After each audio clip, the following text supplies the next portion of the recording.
Hey guys, welcome to the weekly Voice of College Football Pac-12 Chat Show Live. I'm Tony Altimore here with Tim, Chris, and Rick, along with some other Pac-12 folks that are going to join us tonight. And we want to welcome you. Thank you guys for taking a few minutes to join us. This is kind of a fun show here in the Voice of College Football where we invite fans and alums to join us, who are fellow fans and alums, to talk about the Pac-12 and the games ahead, as well as look back towards the week and ahead at the rest of the season. So let's welcome the gang. Let's introduce yourselves. We'll start off with Tim. Hey, everybody. How you doing? My name's Tim Praley. I am a USC alumnus and a rabid Pac-12 fan.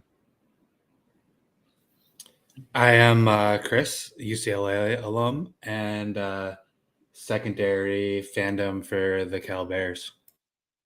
A good Cal legacy.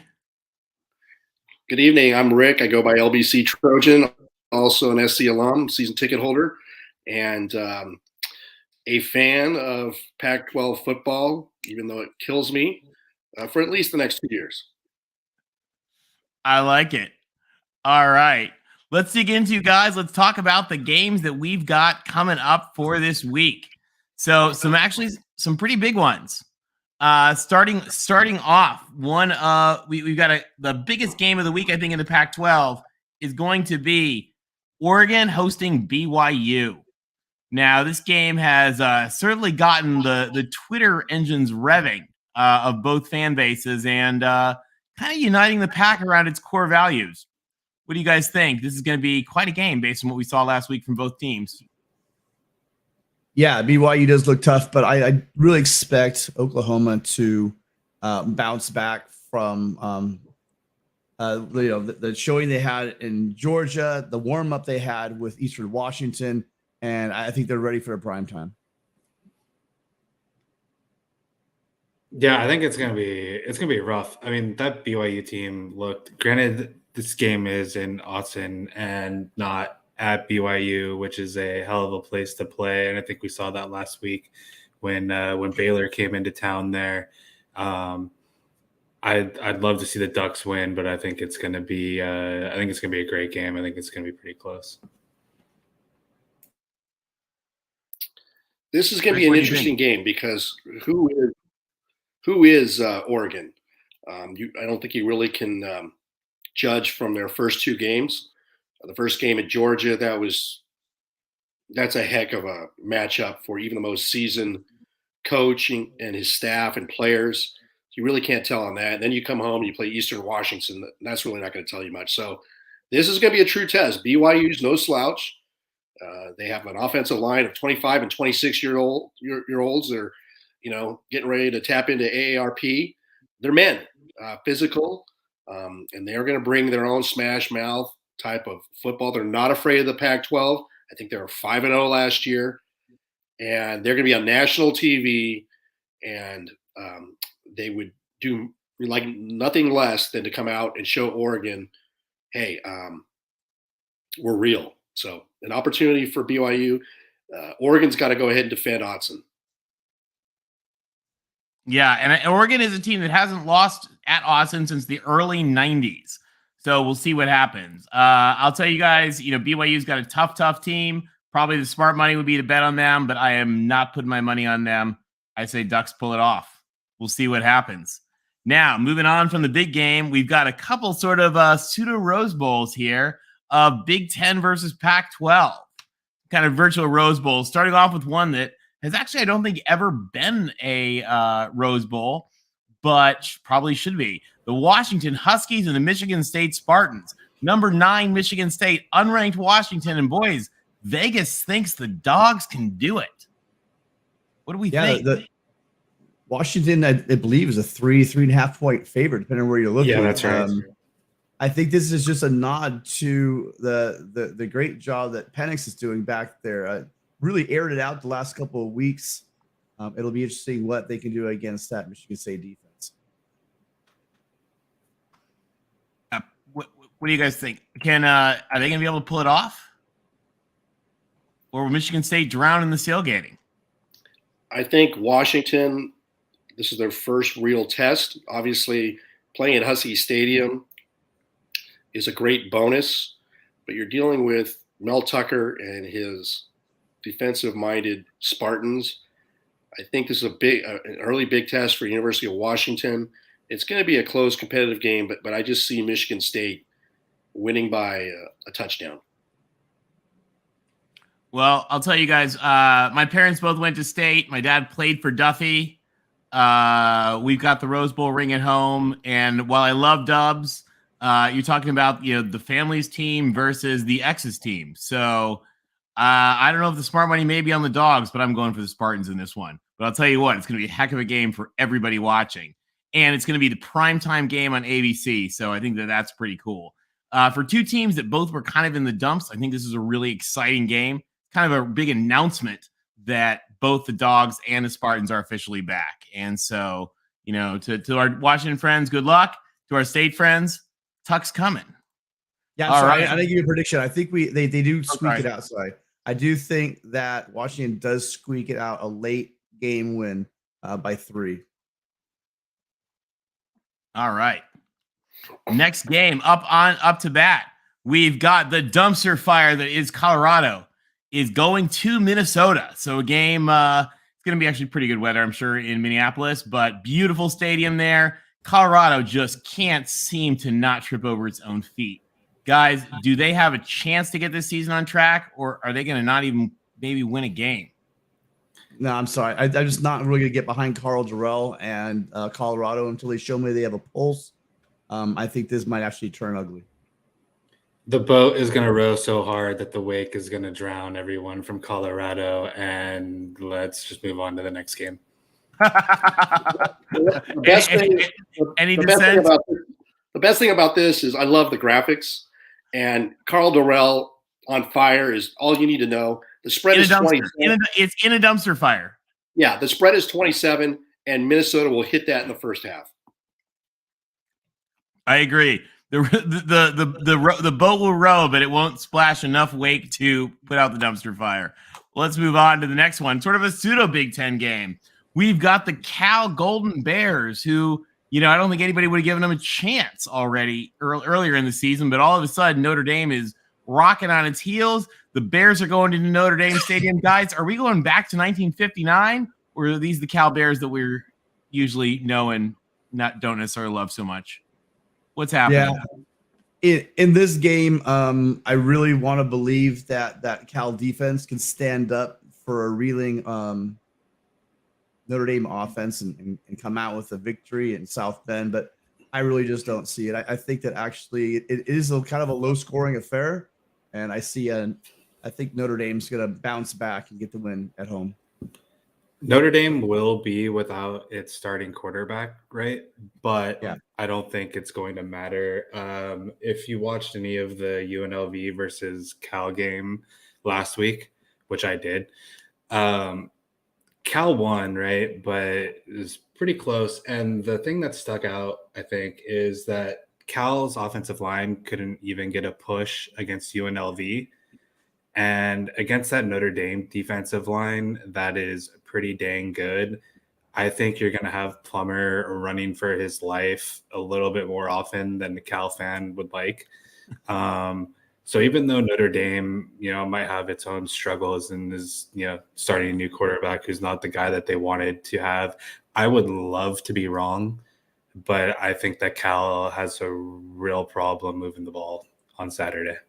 Yeah, I think that's probably a pretty safe bet. I gotta agree with you guys. It'd be neat for the conference if Cal were able to find a win. On behalf of our good friend Will, who's going to be joining us a little bit later, though, I don't think it's probably good for his mental health.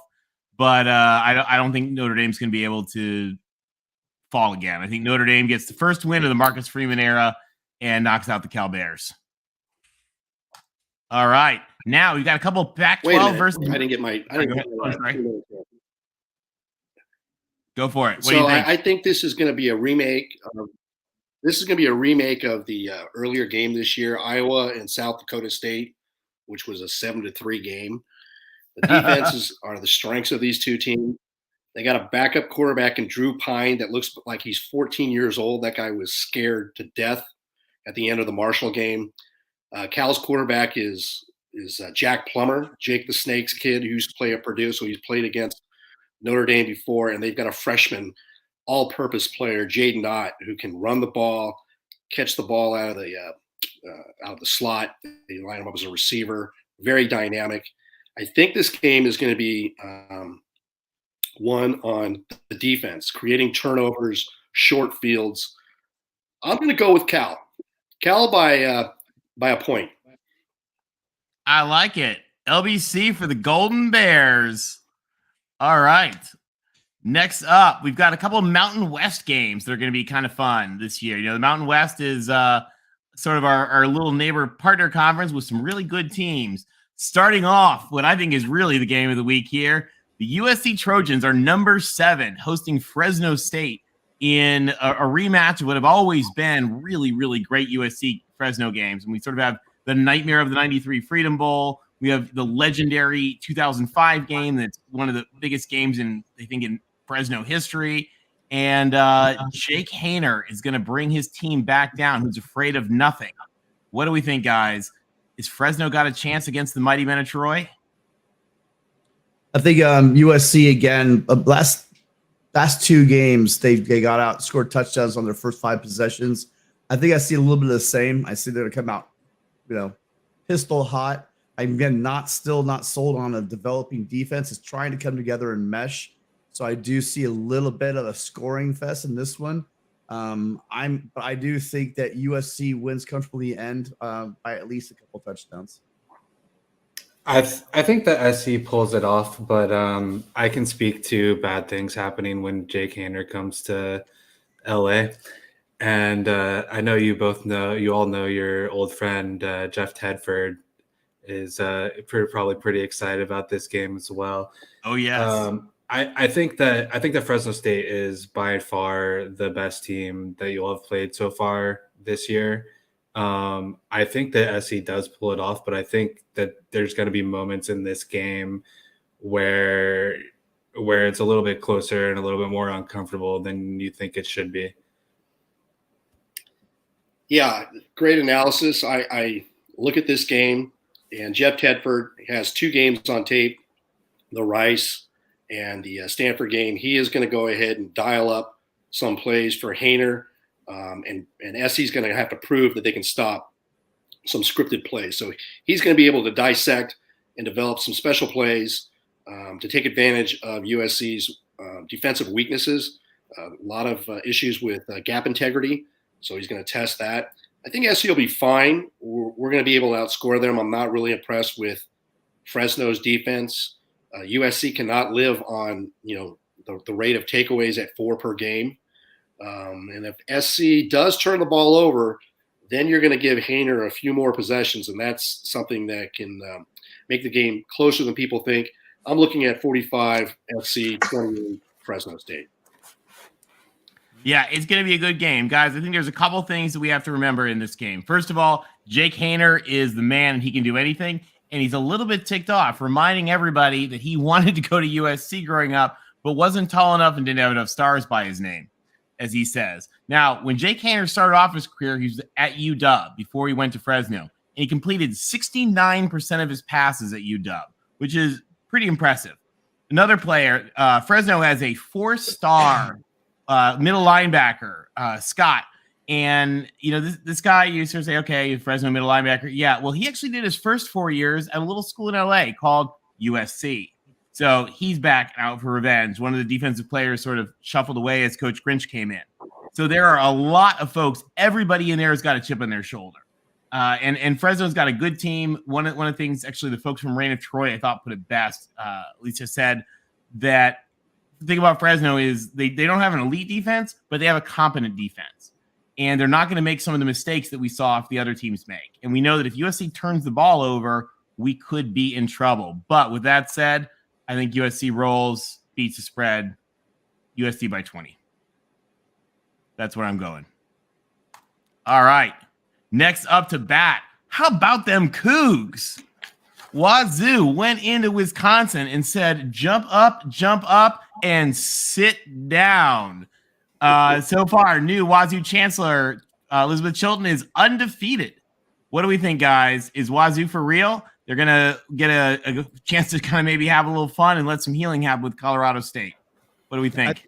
I think they are for real. I think Washington State is showing that they have one of the better defenses in the Pac-12. They took that defense on the road last week and again showed out. I see them winning this game big.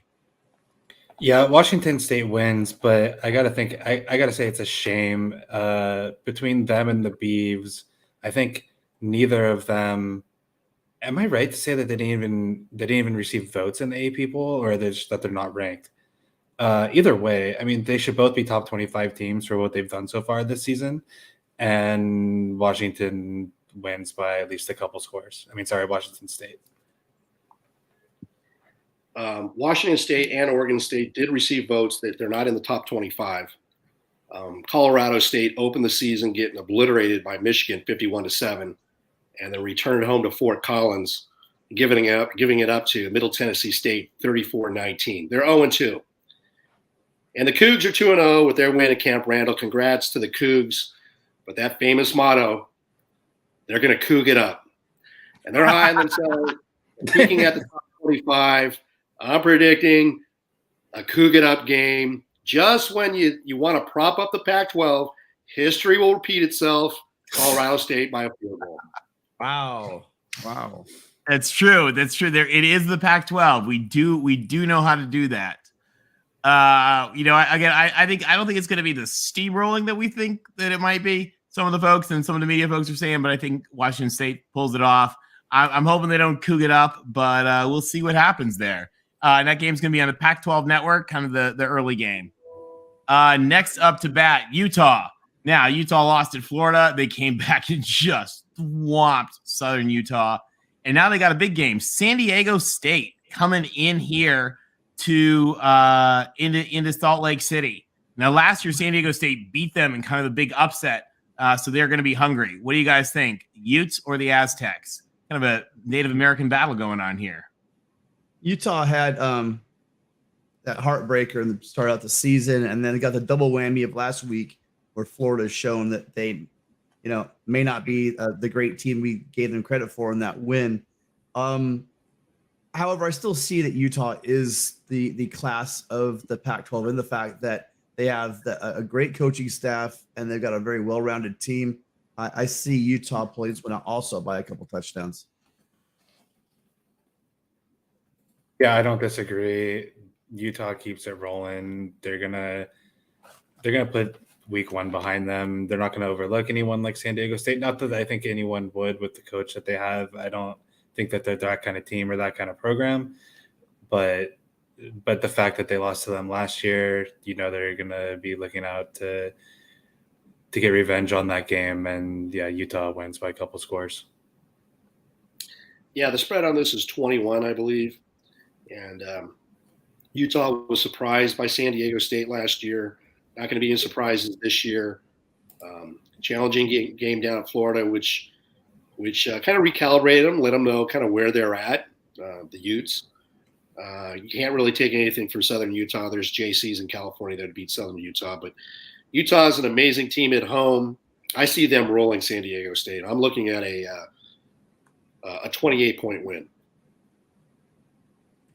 I think that's probably a pretty solid statement. I think Utah is on the warpath after what happened with Florida, and they're going to probably try to take it out in San Diego State. San Diego State's got a good team, but I don't think they're on the Utes level. I think that's a pretty solid bet Utah covers.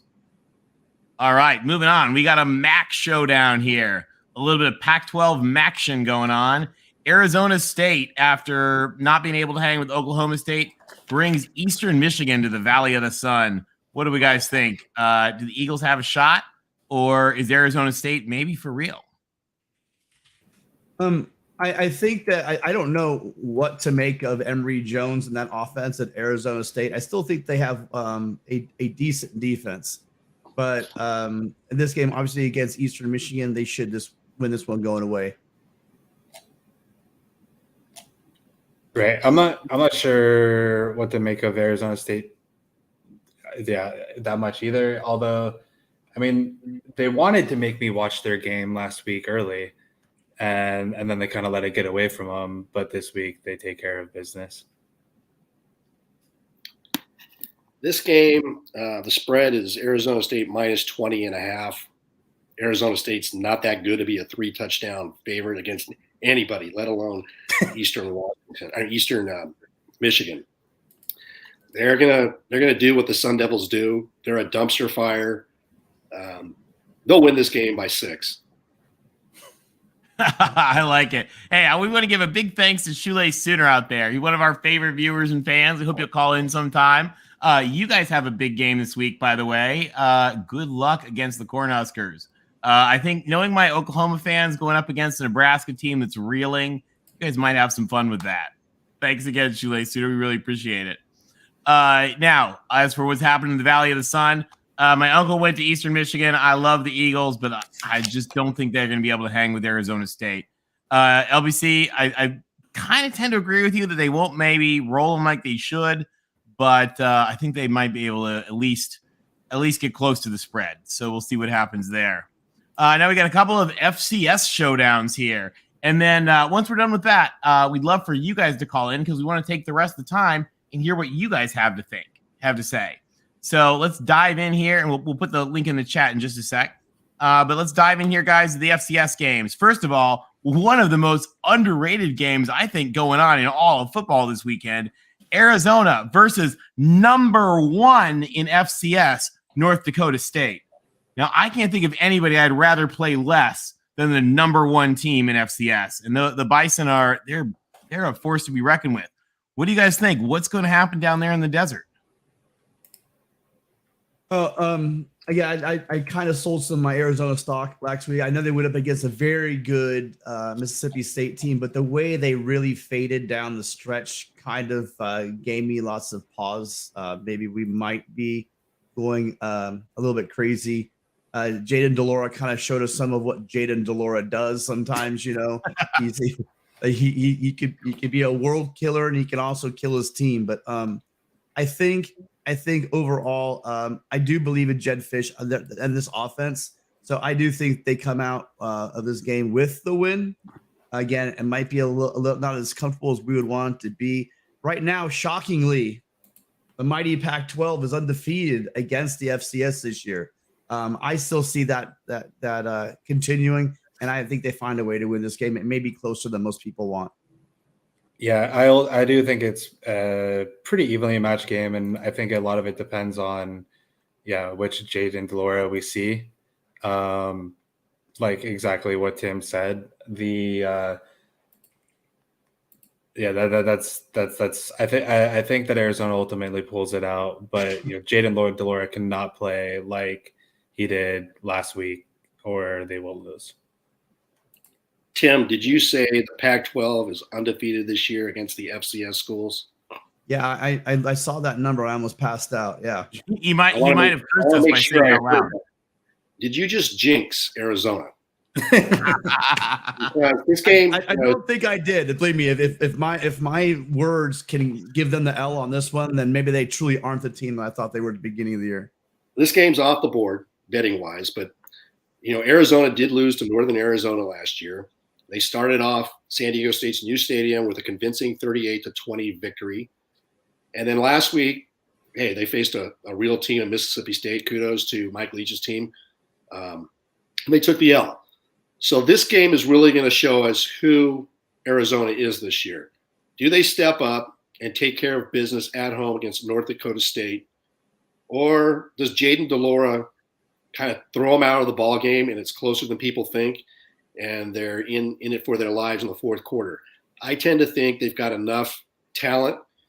They've got enough games under the belt under Jed Fish, and they win this game, but it's going to be a close game. I see Arizona winning by 10 points. LBC, I think you hit the nail on the head with that one. This is going to be a heck of a game. I think it's going to be a fun one to watch. It's going to be late night, 11 p.m. Eastern on FS1. And I think it says something that actually this FCS game is on FS1. North Dakota State's going to be hungry for it, but I think Arizona is going to come out with the win, but in a pretty good game. Now, we've got kind of an interesting one here. Oregon State versus Montana State. We saw Oregon State, pull out, big balls Jonathan Smith last time. We saw Benny go for the win as Jack Leto ran it in. This one's kind of another interesting one because a lot of you guys know Oregon State is rebuilding half their stadium this year. So they're going up to Portland.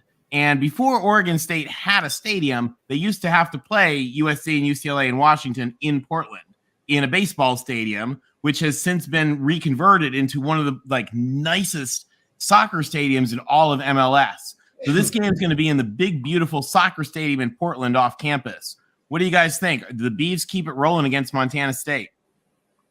Yeah, I've been a huge believer in Jonathan Smith and what he's been doing. His 5 years up there, 4 years plus at Oregon State.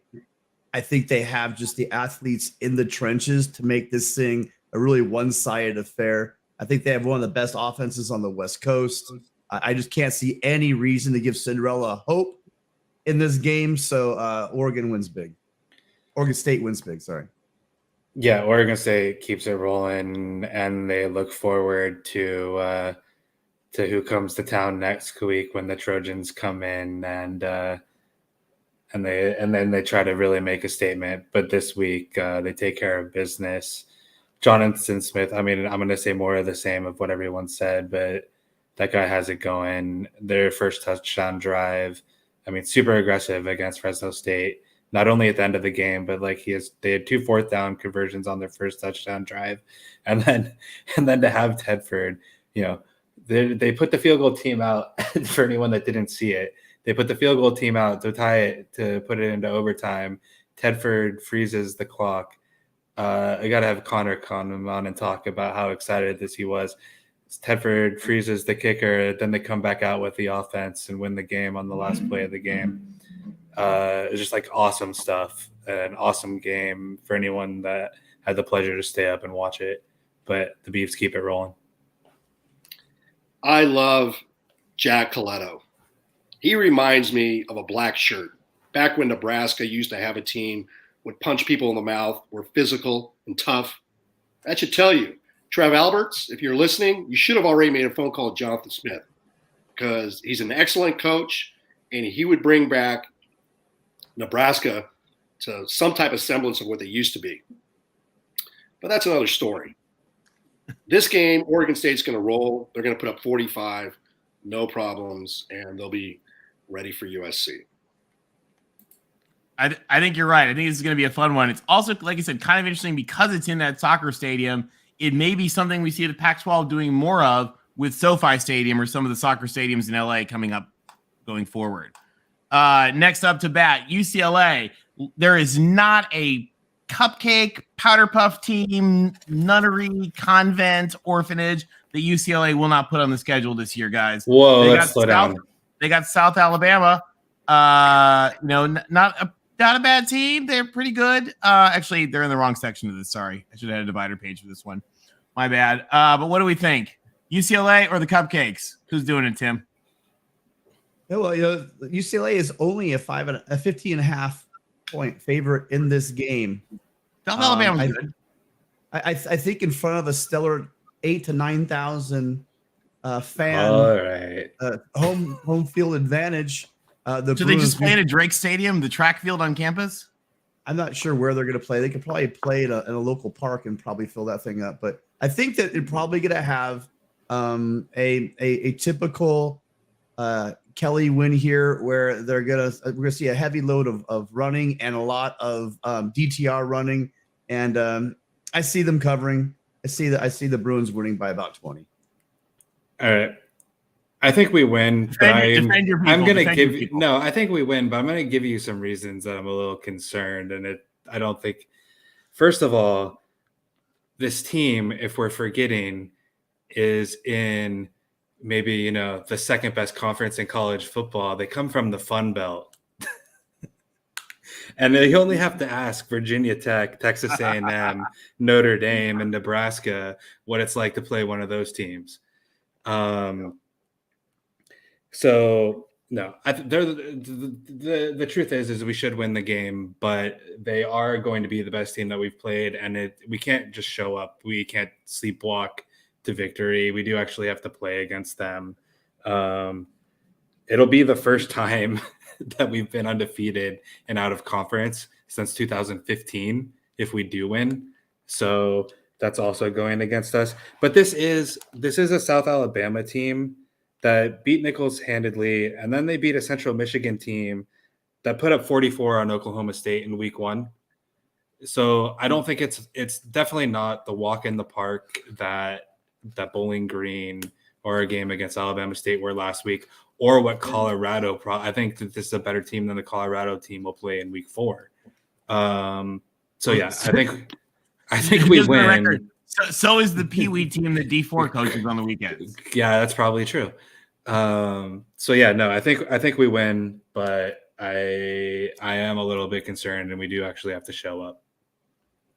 Yeah, this is a new one for me, where UCLA fans trying to talk themselves into a win over the Sun Belt. So I'm interested to see how this one turns out. Tony, you brought up a good point earlier about the soccer stadiums, and UCLA. It might be wiser for them to play their games at Dignity Health Sports Park. That's where the LA Galaxy play.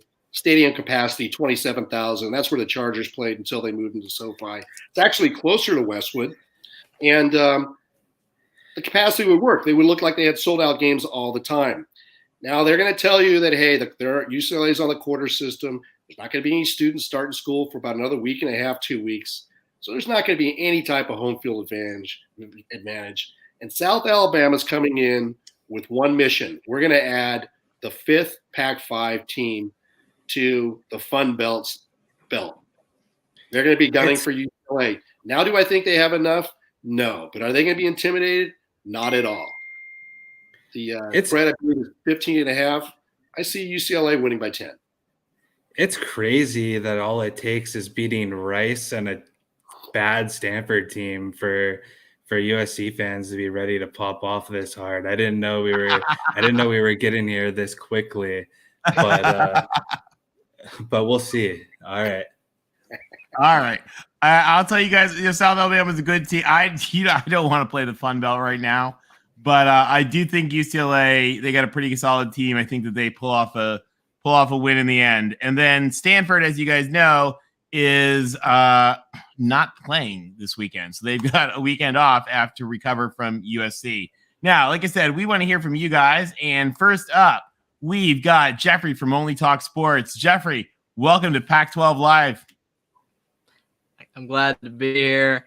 I got a few interesting things I want to talk about with the Pac-12.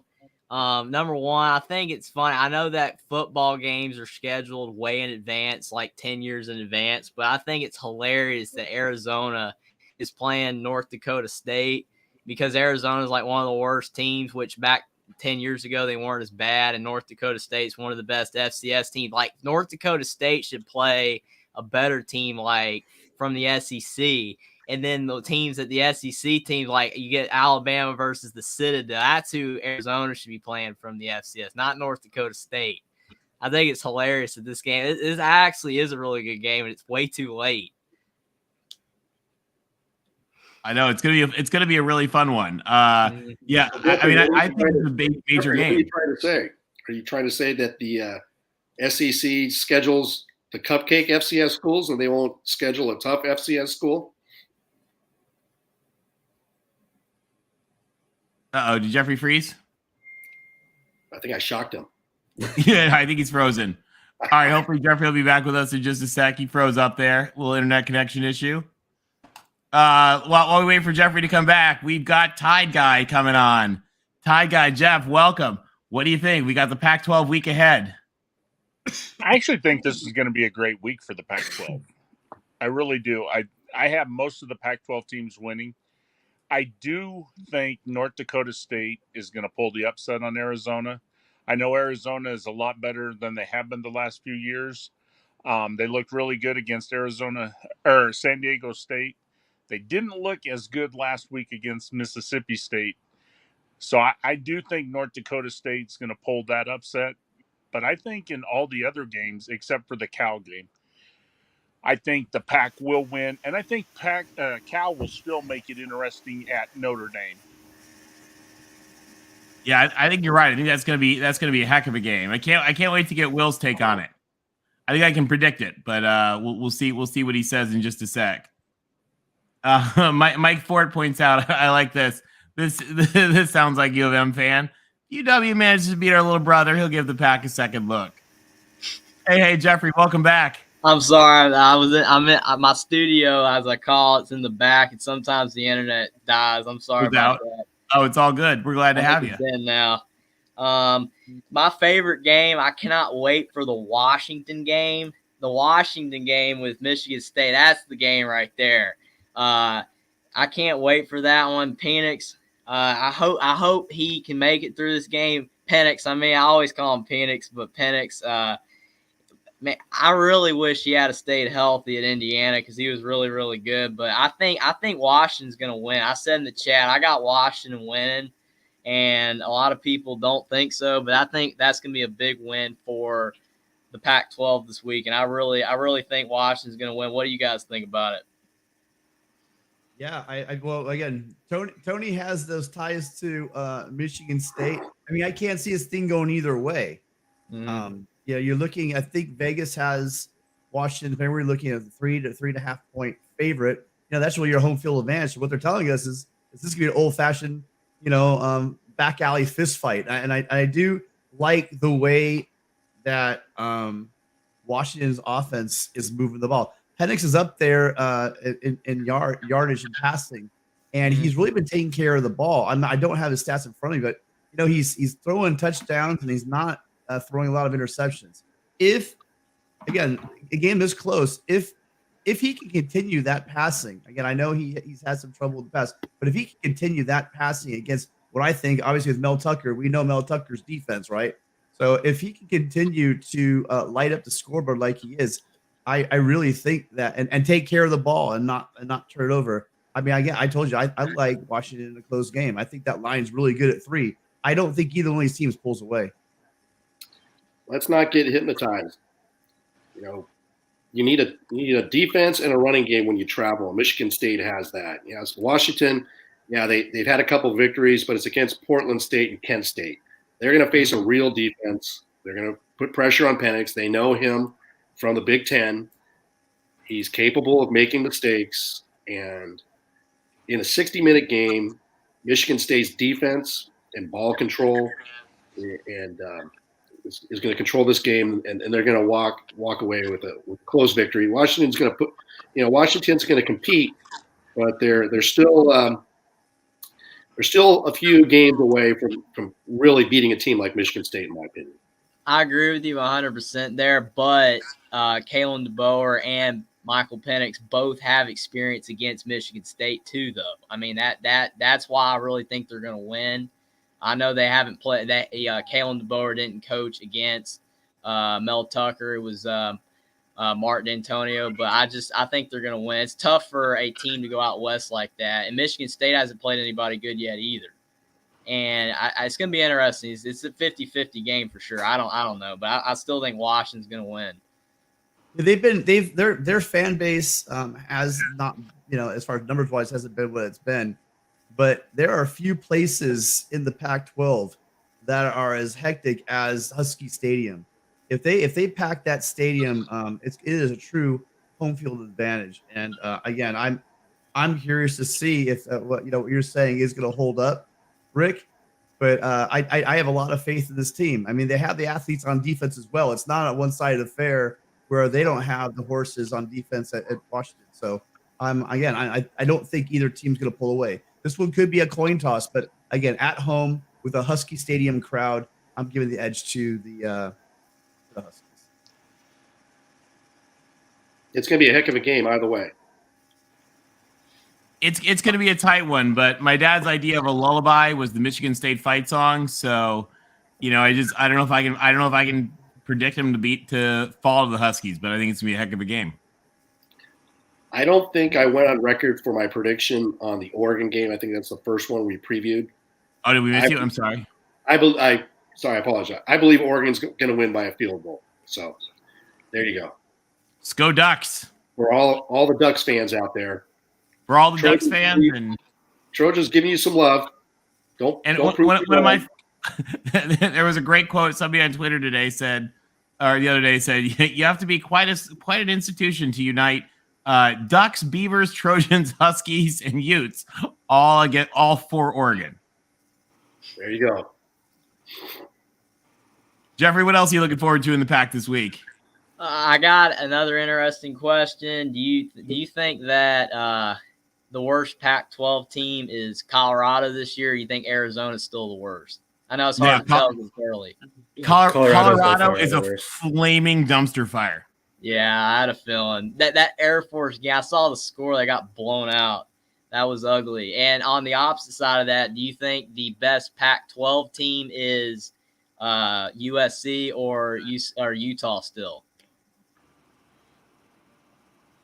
That's Let the all- USC guys talk, and then I'll tell them why they're wrong. Okay. That's a hard one. Yeah, Utah's the USC. premier team in the Pac-12. USC looked good against Stanford and kind of toward the end. I mean, I don't know if USC should be 7th, but USC is pretty good. But I think the Utah game against Florida, I really wish that they had played Florida in week 2, because if they play Southern Utah first and then they play at Florida, I think they beat Florida. It's tough in week 1 to do that. I'll say it right now. They play Utah. They play Florida at Rice Eccles. They win that game. I agree. People are forgetting how that absolutely. game ended. That game ended with a very atypical floundering with, Interception in the end zone. I mean, that to me, that a couple things about USC. Let's bring it back. So we know what happened in Florida, but Tavion Thomas is legit. That dude, having him, the great part is we're all going to find out in a couple of weeks which team's better. Until I see differently, I'm going with Utah as the better team. We definitely have the better offense, but they're like I said earlier, they are probably the most well-rounded on both sides of the ball, most complete team we have here in the Pac-12, with probably arguably one of the best coaching staffs in the Pac-12. So until shown otherwise, and until I see something in this USC interior defense that tells me, and also with USC's ability to set the edge. I was going on about the post-game show. We had a tight end do a 50-yard end around, and that play was so slow developing, and they still couldn't set the edge on that. It's a bit disappointing. So until our defense can show us that USC can stop a guy like Tavion Thomas and this Utah rushing attack, where I still have to say I'd give the hat to Utah. But again, we got a couple weeks to get together. If we get our defense together, the Pac-12 and pretty much every team not named Georgia better look out, in my opinion. It's premature to even bring up USC in the discussion as the best team in the Pac-12 at this point. And that's purely disrespectful to Kyle Whittingham in the 17 years he's been the head coach at Utah. They're Pac-12 champions. He's developed a culture there, very physical, smash you in the mouth, great defensive teams.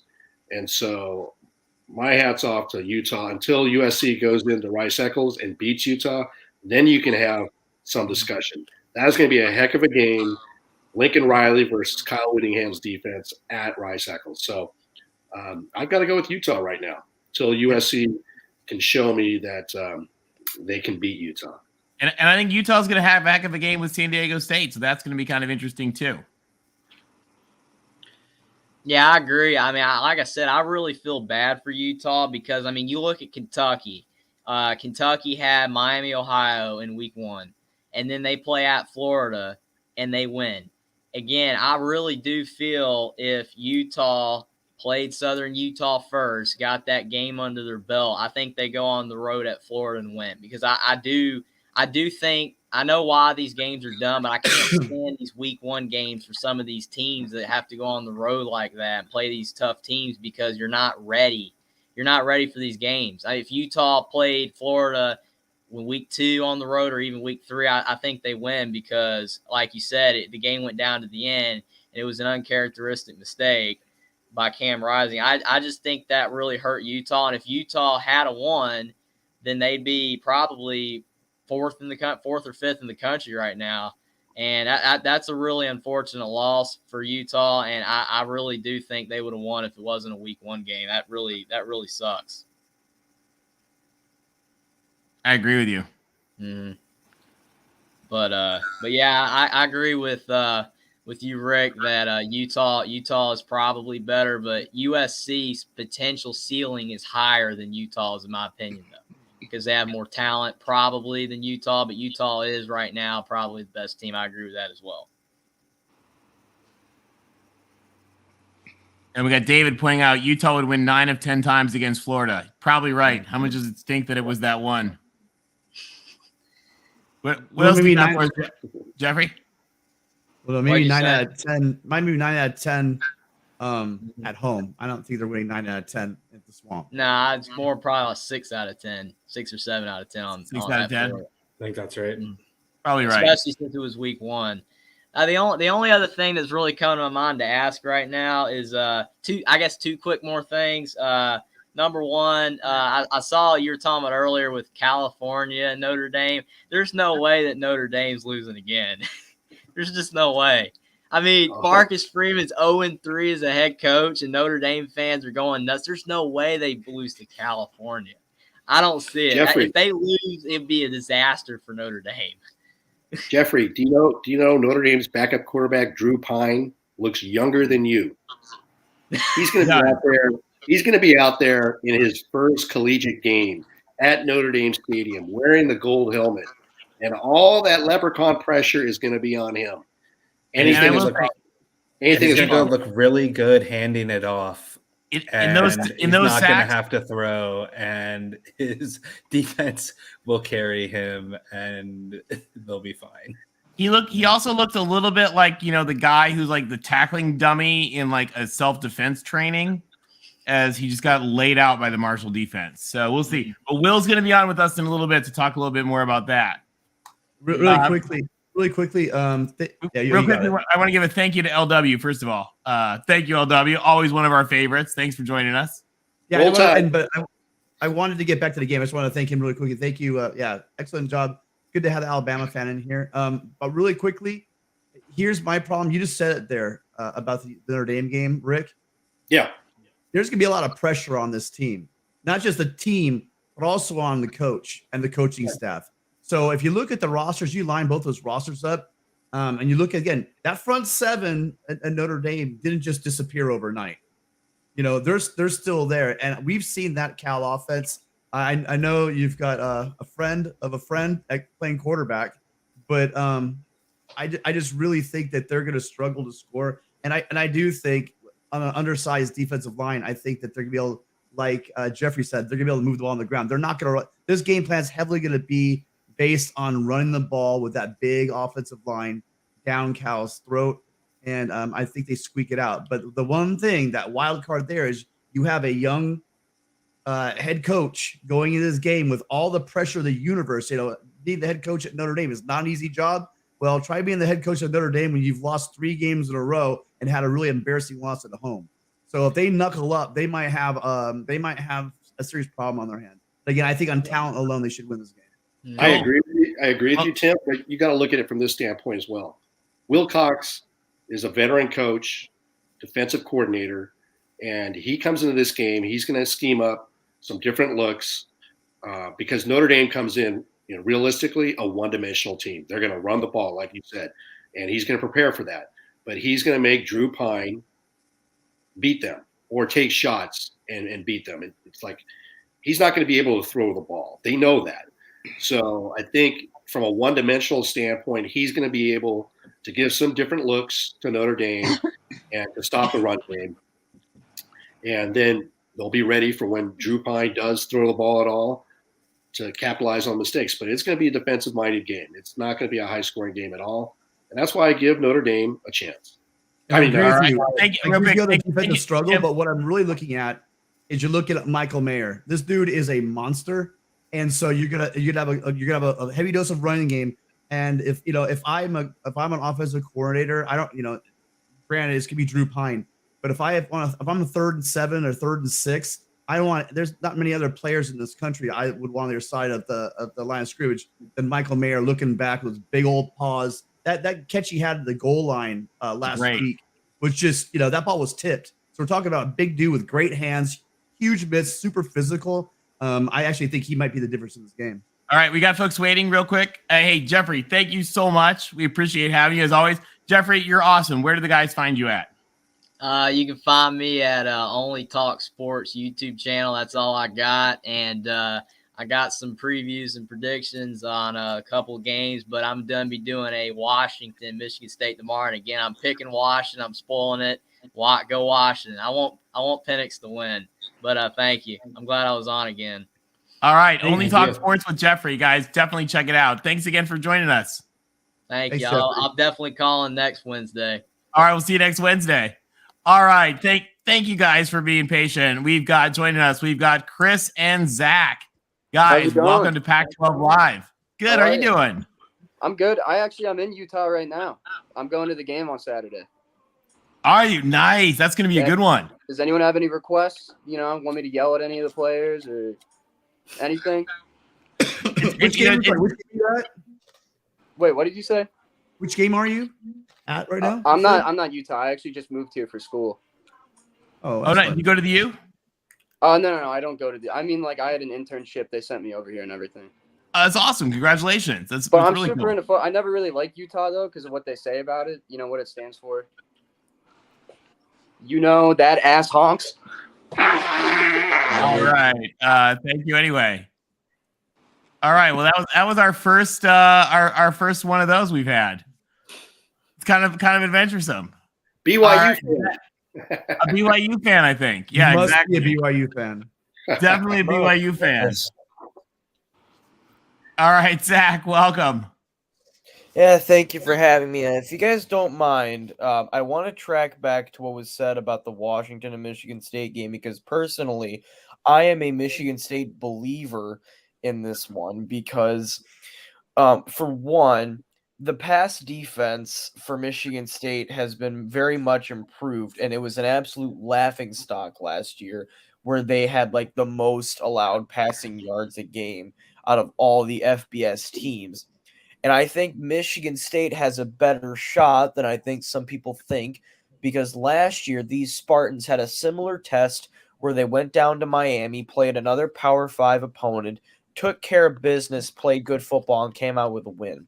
So personally to me, I am a big Michigan State believer in this one with the weapons they have on offense with Thorne, Reed, and the running back tandem of Berger and Broussard, which I think is one of the more underrated tandems in college football.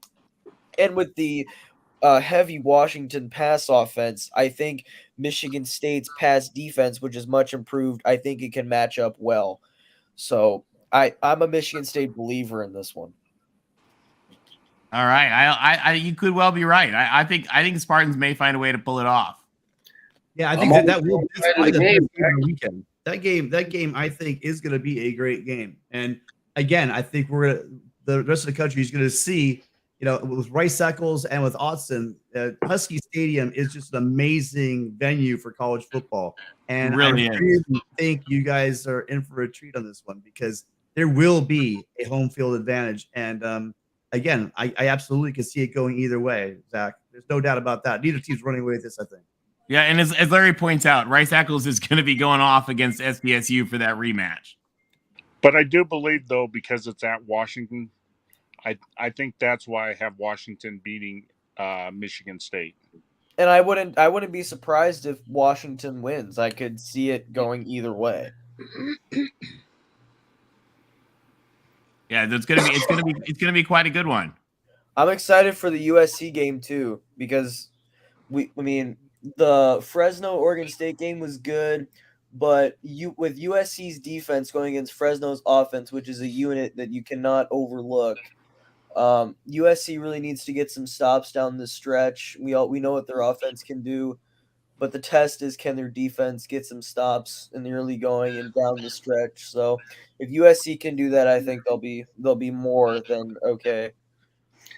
Hey, kudos to Zach, man, coming in with some solid analysis. I love your MSU Washington breakdown, and then you back it up with an encore with Fresno State, USC. Very solid, my man. Well, and Zach, I don't know if you guys saw, Zach is with the College Football Across America show on D4's channel. And Zach always has really, really great takes on that. And so it's another channel you guys should definitely check out. One of our favorites.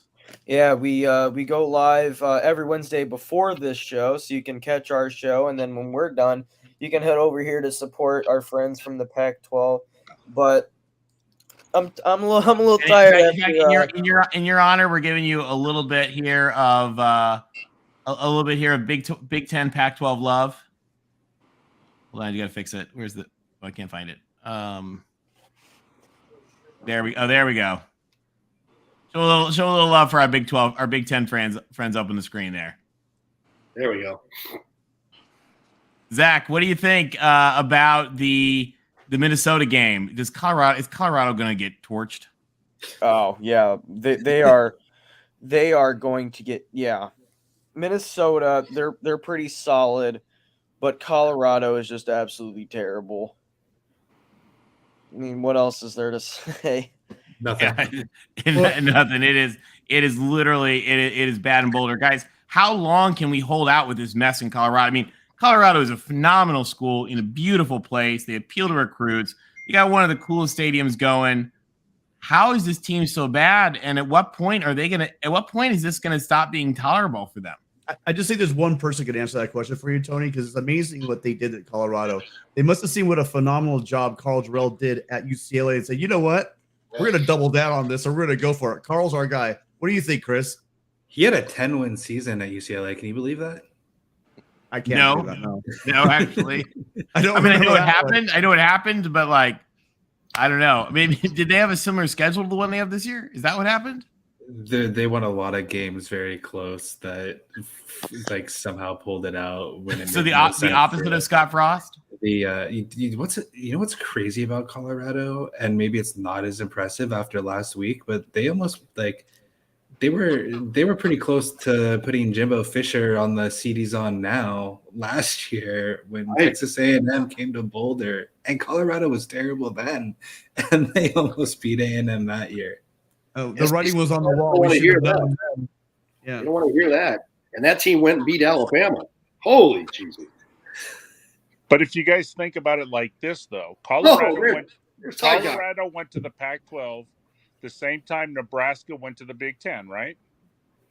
Colorado has almost as many wins as Nebraska does in the Big Ten.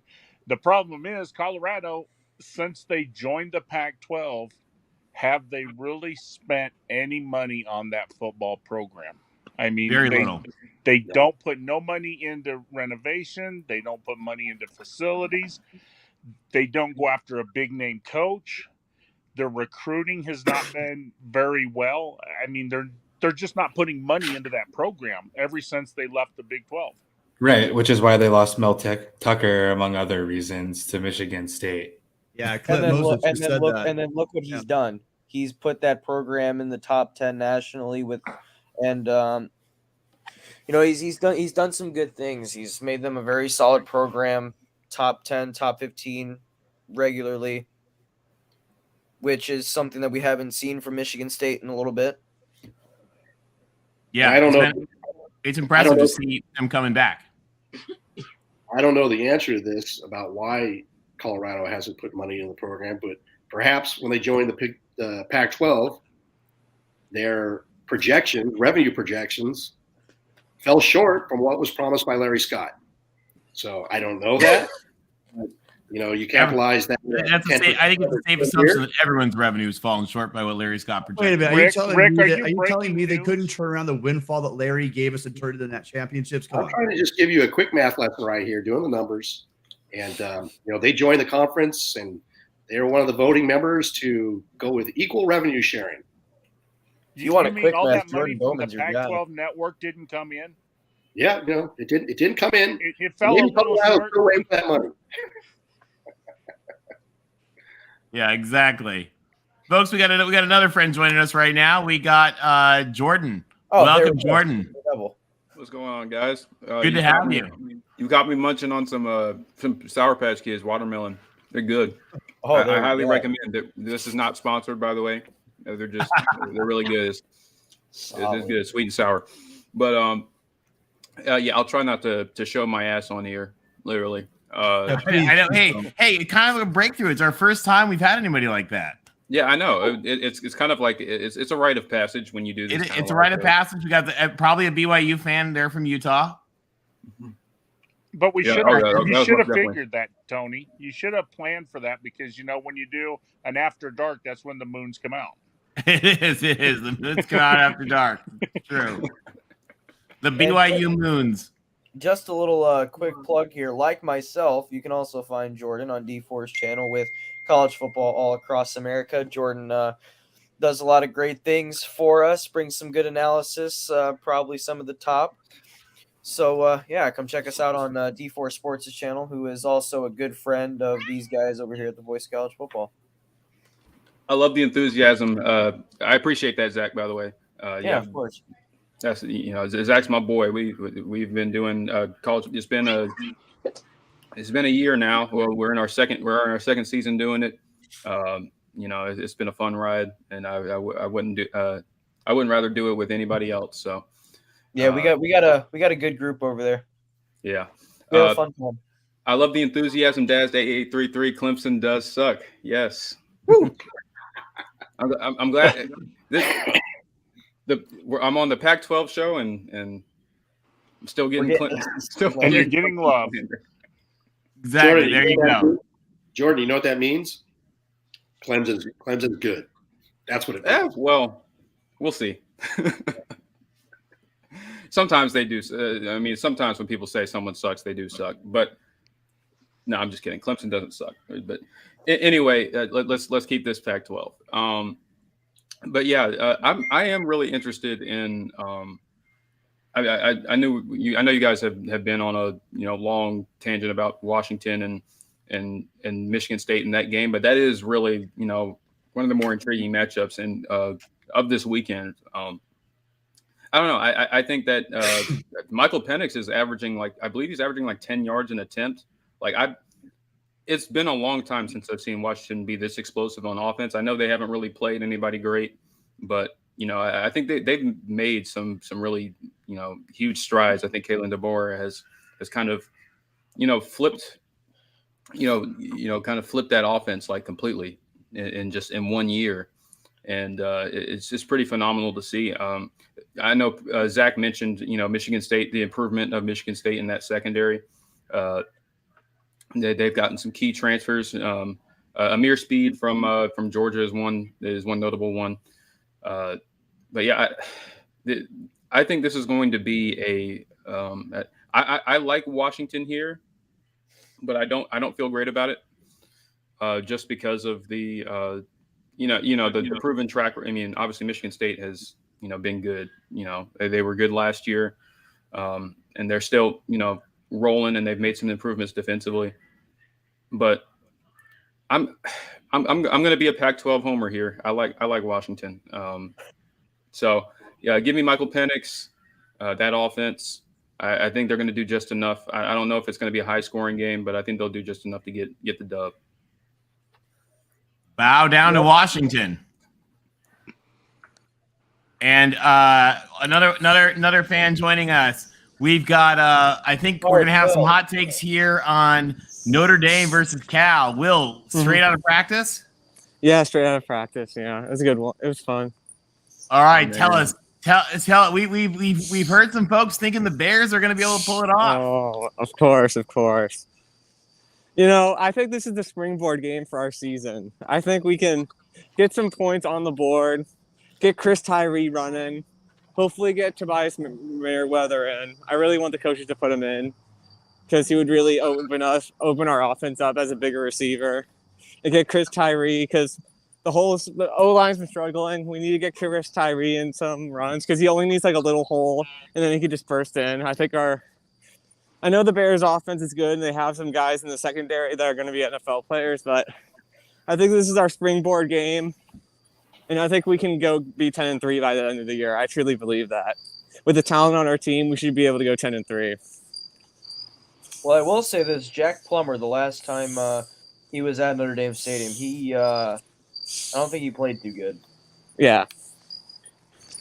Yeah, our defense had a pretty good day. I think you're going to have a pretty good day on defense too. Well, yeah. I hope I'm wrong, but I just really don't see how the Cal offensive line is going to stand up when it comes to town. And ordinary guy in chat, I do agree with you. You said earlier, you like Ott. I love that kid, Jaden Ott for Cal, the freshman running back. But he's super explosive, but I do not think that there's going to be room for him to run come Saturday. And I really think we got to get 30 points in this game. 30 points, and I'll be satisfied with the offense. But the offense got to get going if we want to score any points against Clemson. We got to score like 30 points against Cal. Easier said than done, man. Well, yeah, easier said than done, but like I expect good high. Like this is Notre Dame. I expect us to play well. I just think your bar is set pretty high. You score 30 points, you win this game. Well, that's for sure. The question will be can you generate 30 points? Because I agreed with I think it might have been Rick who said, Wilcox is going to make you guys one dimensional. No, he's going to come up with a game schema plan to make Pine win this. And I'm not really sold on your receivers, but I was talking about the fact that on 3rd and 6, there's not many other guys on their line of scrimmage I'd want than Michael Mayer, and I see a heavy dose of him. But Mikey, now I want you to put the worst case scenario hat on. Let's just say it did happen, and for whatever reason Cal comes out with a win. Mikey, you want to know how hot would that hot seat be for Freeman? No hot seat yet. This is year 1 for Marcus, so I think if we're bad next year, maybe, but I still think that with obviously, I think the only person really on the hot seat right now is Tommy Reese, and I think that he's pretty hot right now. But I don't think Marcus Freeman's on the hot seat unless the team's bad on offense next year. Then he might be on the hot seat. But even that, I still don't think so either. That would be an incredibly expensive hot seat and probably not a good situation anyway. Well, and plus he's recruiting well right now. Recruiting phenomenal. Recruiting class. Give him a chance with his players. Yeah. Let me say one thing though. Nothing kills recruiting more than losing to Marshall at home and then Cal. So I agree with you. These kids are in high school. And they all talk, and they're all on Twitter. They're all on, and they're on Instagram. They're all talking to each other, and it's really rough. Nothing will kill a recruiting class because they're selling the fact that they're going to go even higher than where Kelly had them. And it's Kelly didn't have Notre Dame very high for Notre Dame standards.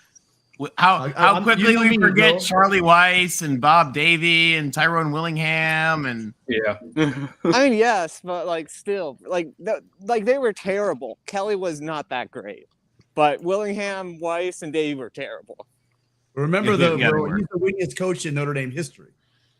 Well, he was half of the schedule is ACC team, so that we have to put that into consideration. Do they make one playoffs under Kelly? I can't remember. 1 or 2?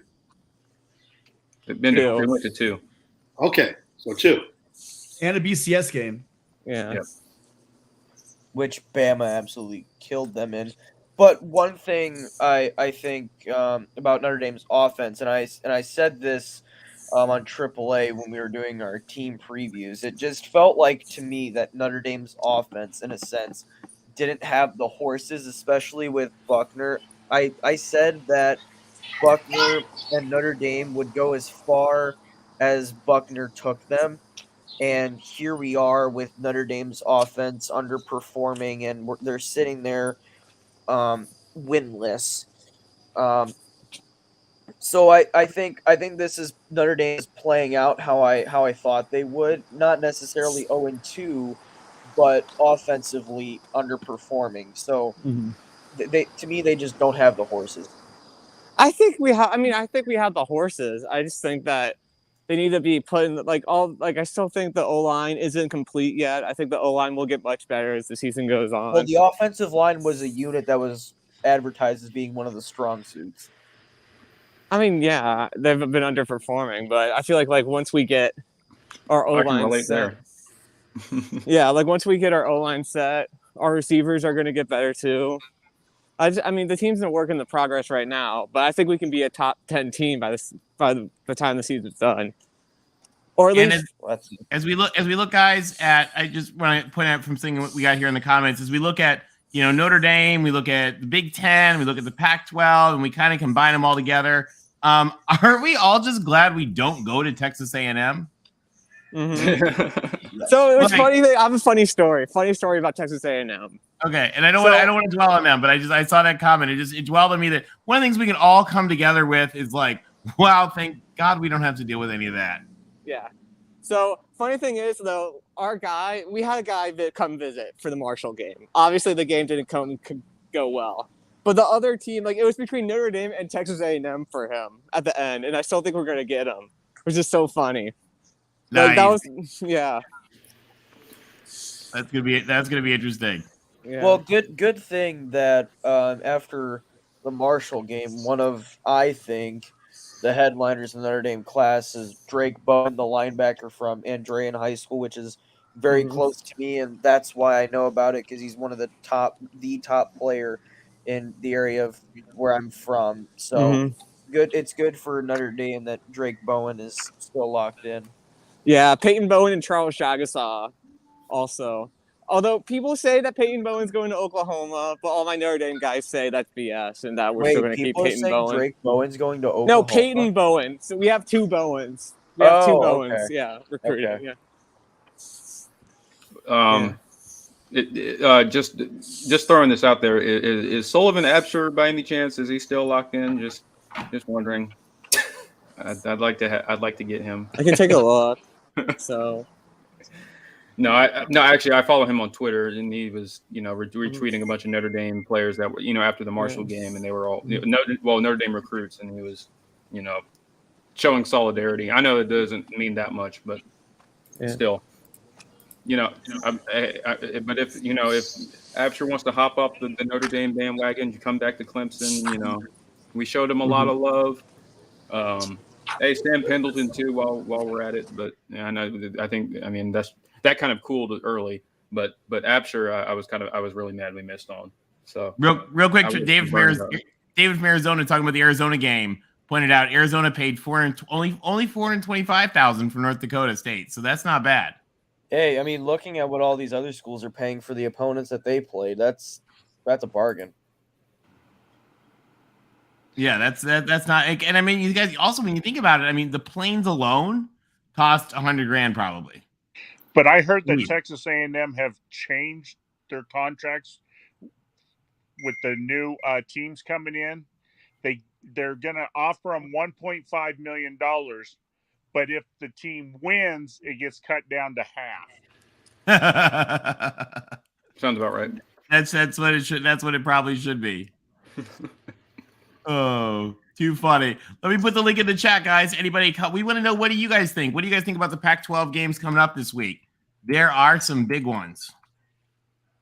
So join us and tell us what you think. So what do you guys think realistically this week? The Pac-12, how many games do you think they have to win for people to really start giving you guys the respect? I mean, if Washington beats Michigan State, you got to consider that a great win.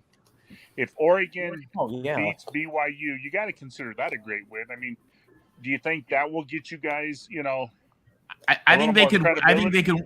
Jeff, I think they could win every single one of them, and like the doofuses in like Ames and stuff would be like, oh, this is a rookie conference. So I mean, people would still say that no matter what happened. No, yeah, I completely agree with Tony. No one will care. We could go undefeated. Vaguely familiar. I don't.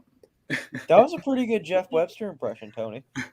Oh, I wasn't even talking about Jeff Webster. I like Jeff Webster. I wasn't talking about Jeff Webster. I was more talking about some of the, the various yappers that we see, especially the Twitter folks. They're always looking for an excuse to Jeff Webster. Well, they're always looking for an excuse to rip on the Pac-12, and what they get really mad because like the Pac-12 typically doesn't really care enough about them to even care. No, looking at this slate, the Pac-12 could go undefeated for the week. Possibly. But ordinary guy making a Bilo reference in the chat. Wow. I dare anybody to take $10 and do an 11-team parlay on the Pac-12. Ain't gonna happen. We're not gonna win every game. The only games that people. Well, I didn't say you were. I was saying you could. No. Yeah, we're not though. Colorado. We're never gonna do that. That's a conference thing. That can't happen. Nationally, the only two games that really matter that people are going to look at is BYU at Oregon and Michigan State at Washington. And those are both home games for the Pac-12 in this round of games. Autzen and UW have great home field advantages, so everything is there for the Pac-12 to win these games. I don't think we win both. We're not gone on record as saying that, but we should do well in the other games. But there's always one Pac-12 slip up that you don't see. Like I believe Washington State's going to cook it up, and there's going to be other close games. I'm looking at you, TBM, with South Alabama coming to the Rose Bowl. So I think even Arizona a close game, they'll, nationally, people will poke fun at. That's just the Pac-12. We're used to it. I think your game might be a little closer than our game. We might battle. It'll be interesting to see actually what comes out of that. But but back to the original respect question, I just don't think it I don't think they could go. The conference could go undefeated, and like Tony's saying, I don't think it'll matter. It didn't matter when we beat LSU last year. It didn't matter when Oregon went into Ohio State and won last year.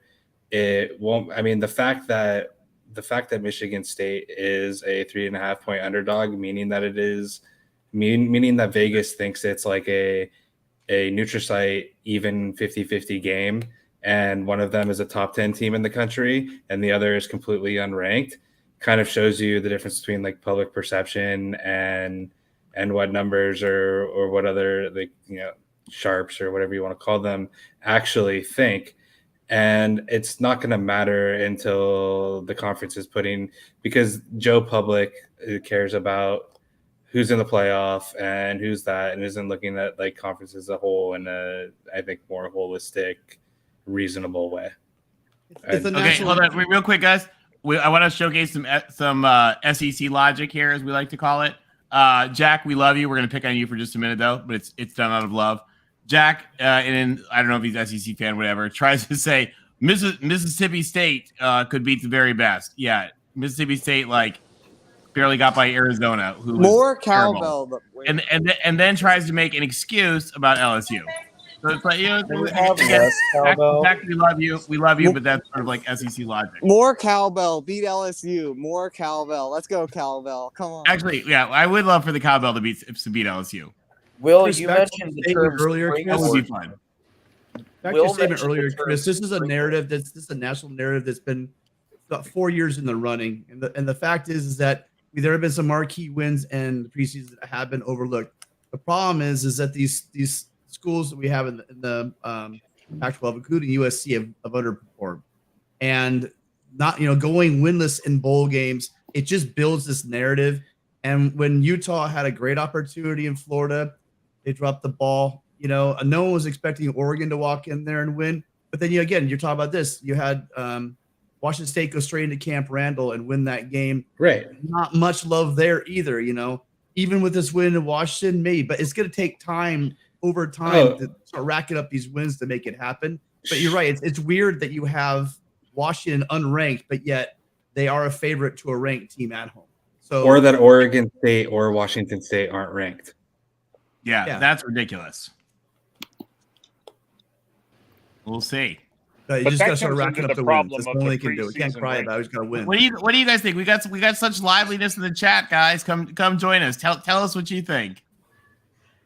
Yeah, David Henry or Daniel Henry, I think you're right. Hopefully SC will be able to carry the flag. Maybe it's the Big Ten flag.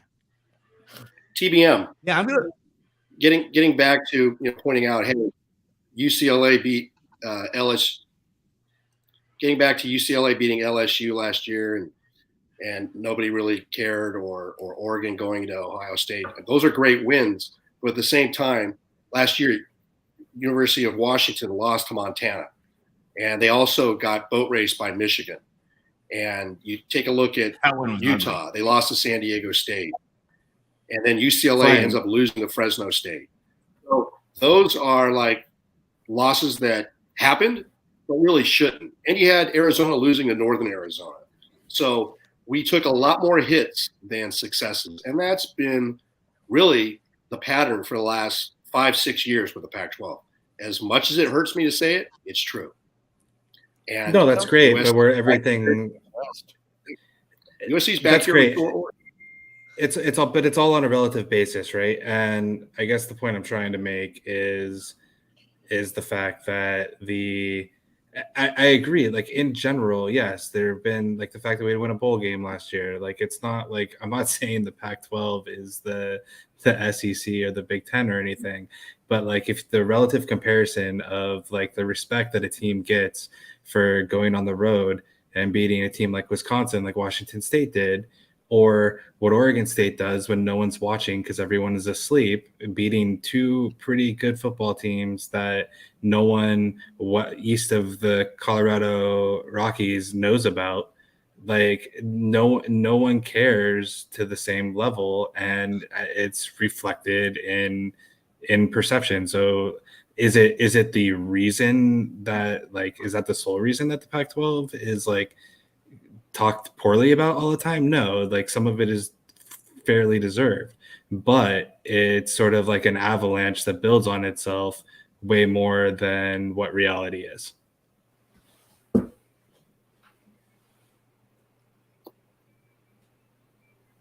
Guys, what do you think? We got, like I said, we got such good good take in the chat. I just put the link in the chat again. We'd love to hear from you guys. Well, let's see what the Pac-12 does this weekend. This is week 3. I think there's a lot of winnable games. I believe there's 11 out-of-conference games. Hopefully the Pac-12 can win 9, 10, or 11 games. I don't think that's the case, but we'll see. And if that happens, then we continue building momentum. Like you mentioned. Mike 3883's comment. I think Larry. It sounds like Larry's going to join us in a minute to talk a little bit about the Utes. But I mean, yeah, I can kind of commiserate with Pac-12 fans as far as no matter it doesn't really matter like what you do from a non-conference perspective. It's you're just not going to get that. You're not going to get that respect. I mean, I go back to 2016 when I talk about the ACC and stuff like that. The ACC finished with 5 ranked teams: the national champion, the Orange Bowl champion. They had the best. They had the best record against the Power 5 against the other Power 5 conferences. They were 10-3 against the SEC. They were clearly on the field the best conference, and it's still you still don't get that kind of recognition. So it's just one of those things. I mean, when the media narratives are driven by the SEC and to some extent the Big Ten. It's just you're not. It doesn't matter really what who you beat. It's the numbers speak for themselves, and you just got to let them. You got to let them play out. So, but Jordan, can I ask you something? Do you blame a little bit of that on both the Pac-12 and the ACC commissioners? I mean, because we jump out there and we get it means more. Our commissioner is always out there talking, always hyping up the SEC, where the ACC and the Pac-12 they just I don't know. You don't see their commissioner very often, and when you do, they don't hype up all the teams. They like the ACC will prop up Clemson when they're doing good, or they'll prop up Miami if they're doing good, or Florida State, but they don't try to prop them all up at the same time. You know what I mean? Yeah, I love that George Kliavkoff was at the Washington State-Wisconsin game. We're hyping up Washington State afterwards. I think the Pac-12 is taking right steps in the right direction with that right now with their new commissioner, George Kliavkoff. Yeah, I was a little surprised he was there. I would have thought that he would be at the USC Stanford game as the first conference game and the national primetime game. But yeah, I think you're right. It was really, really fortuitous that he was there while Wazoo was able to pull off a big win. And they're with their new chancellor and their president, who was the Pac-12's chairman for a long time. Tim and Tony, can I ask you a question, and Rick too? How are SC and UCLA supposed to compete in the Big Ten when Washington State can only beat Wisconsin on the road by 3 points? Yeah, I think SC's never had trouble competing in the Big Ten. And actually, UCLA done just That's fine in my the Big Ten point. too. I think he's being sarcastic, Tony. Oh, okay, sorry. Yeah, I think that they're one thing I've been noticing this year about the Pac-12 is that you're starting to see quarterbacks evolve again, you know, and I've always been taking pride in the quarterback play in the Pac-12, which has seen a significant dip over the past, I would say, at least 5-6 years, in my opinion. And this league has been built on great quarterbacks, great passing attacks, and I see that coming back again. It may not be sustained because I think a couple teams are leaving, but there is still room for the Pac-12 to make some noise this year. Like Mark just put in the chat, there's some really big games this week that are going to shape perception. Can the Pac-12 win these games? Because again, that's the only thing that's going to change this narrative. Connor, by the way, are you calling in to talk about the Beavs? Speaking of one of our favorite team stars, let's welcome Larry, Devout Utah fan. How you doing? Good. How are you guys doing? Good, thanks. Talk to us about the Utes and your big game this week. Oh, we should be just fine. San Diego State lost all their super seniors, so we should be good. And we don't have Charlie Brewer starting, so we're in good shape. Yeah, I think that's definitely actually a help for you guys. And Utah looked great. Yeah, actually, none of the starters even were in the second half. I think the defense was the first series, but it was the third quarter was the second and third string, and the fourth quarter was the third and the fourth string. So they literally, it was the walk-ons in the fourth quarter, and they still managed 14 points. So we had our third QB in for the fourth quarter and our walk-on running back, and they still scored 14 points. So they're pretty good. But there was a point, and I can't remember what reporter did it, but he was talking about how 2020 killed the Pac-12 more than anybody, because like Washington played 4 games, and that was with Jimmy Lake in his first year. If you went through the whole conference and looked at it, I mean, I think we averaged 5 games. Everybody was almost in a freshman rebuild year as well. And so 2020 really put us behind. And then the Mountain West teams were all super seniors. I mean, Utah State, San Diego State, Fresno State, very senior leading teams. So we weren't doing great to begin with, and it didn't help us. 2020 really put us behind another year. So I think we're starting to catch up, and I think we're back to where, you could say is it the ACC or the Pac-12 now at the bottom. So we'll see. And then thanks for the props on Utah, guys. You guys aren't homers. I was shocked when you, Tim, said that you think Utah's the most well-rounded. They're a good team. Yeah, they are. So Larry, have you seen our defense? Yeah. That's why. Yeah, but you know what? The whole preseason thing was, we know your defense is bad, but who can keep up? If your defense gets 1 or 2 stops, you got to, that's all you guys need. So. Agreed. Pressure can be a great 12th man. When you have an offense that knows they need to keep scoring, you're right. That can be helpful. Again, I'm not saying. What we have to realize is I'm really hard on this defense because I do have high expectations for it. I have to realize sometimes pull back and realize this is just this unit's 3rd game together. Most of these guys, this is a patchwork defense, guys from all over the country, and start learning a new system under Grinch. So it's going to get better. And if people are going to get to USC, it's going to be in the first half of the season, which is why I'm really concerned about, to a small degree, Fresno State, but to a larger degree, Oregon State up in Corvallis, and then going up to Salt Lake City to play you guys at Rice Eccles. I think that people are going to get to this defense. I think they're going to get to them early. I don't expect this defense to be, world beaters by the end of the year. But I do think that it's going to be solid. They get 7-8 games underneath them, getting used to the system, getting the communication down, linebackers, and getting the same terminology together. I think that's where little hiccups are. There've been a number of blown plays. Riley came out on Monday and said the biggest problem they have, when he looked at the tape, they said, what's the biggest thing you saw on tape? He said, no, I think we were out in front of it. Our big issue right now is getting guys to get rid of the mental mistakes. And if this defense can shed some of those mental mistakes, I think that we're going to be a lot to handle, but we're clearly not there yet. Yeah, I think I like I was saying, I think a lot of it's going to come down to the gelling between, Utah's defense and USC's, because we have 5 new guys. We have 3 linebackers who have never played a game together till they went to Florida. True freshman, a redshirt sophomore, and a transfer. You have 3 linebackers that have got to learn to gel, because Utah and Grinch does the same thing. They spill a lot with their ends and their backers to cover edge. And so it's like you're saying, who's going to get on the page first, and those guys are going to gel together and know what the other guy's doing in gap assignment.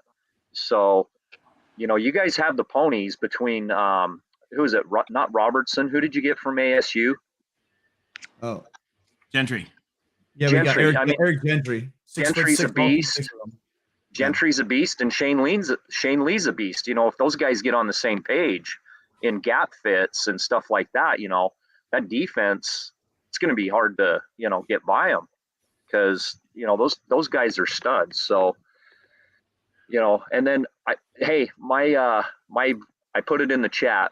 My barn burner is going to be Oregon State. I think that huge win. They're coming home. I think they're going to sleepwalk, and they're going to be looking at USC.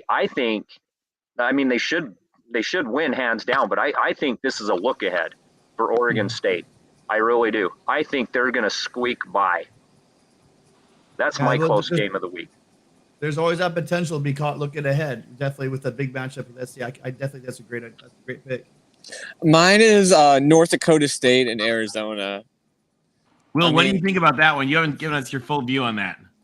I feel like Arizona and Jedd Fisch, they're doing great things, they were pretty competitive against Mississippi State. But I don't know. I feel like North Dakota State, I don't know how good North Dakota State is compared to how they were last year. But just like the tradition of that program, I think it could go down to the last possession. But I think the Cats will squeak it out. Oh, we got Ferris in the chat, by the way. Yeah, no, I think. Well, that's exactly what I think is going to happen. I think it's going to be a heck of a game. I'm really sad. It's exactly opposite USC. So I'm going to have one on one screen and one on the other as they're going on.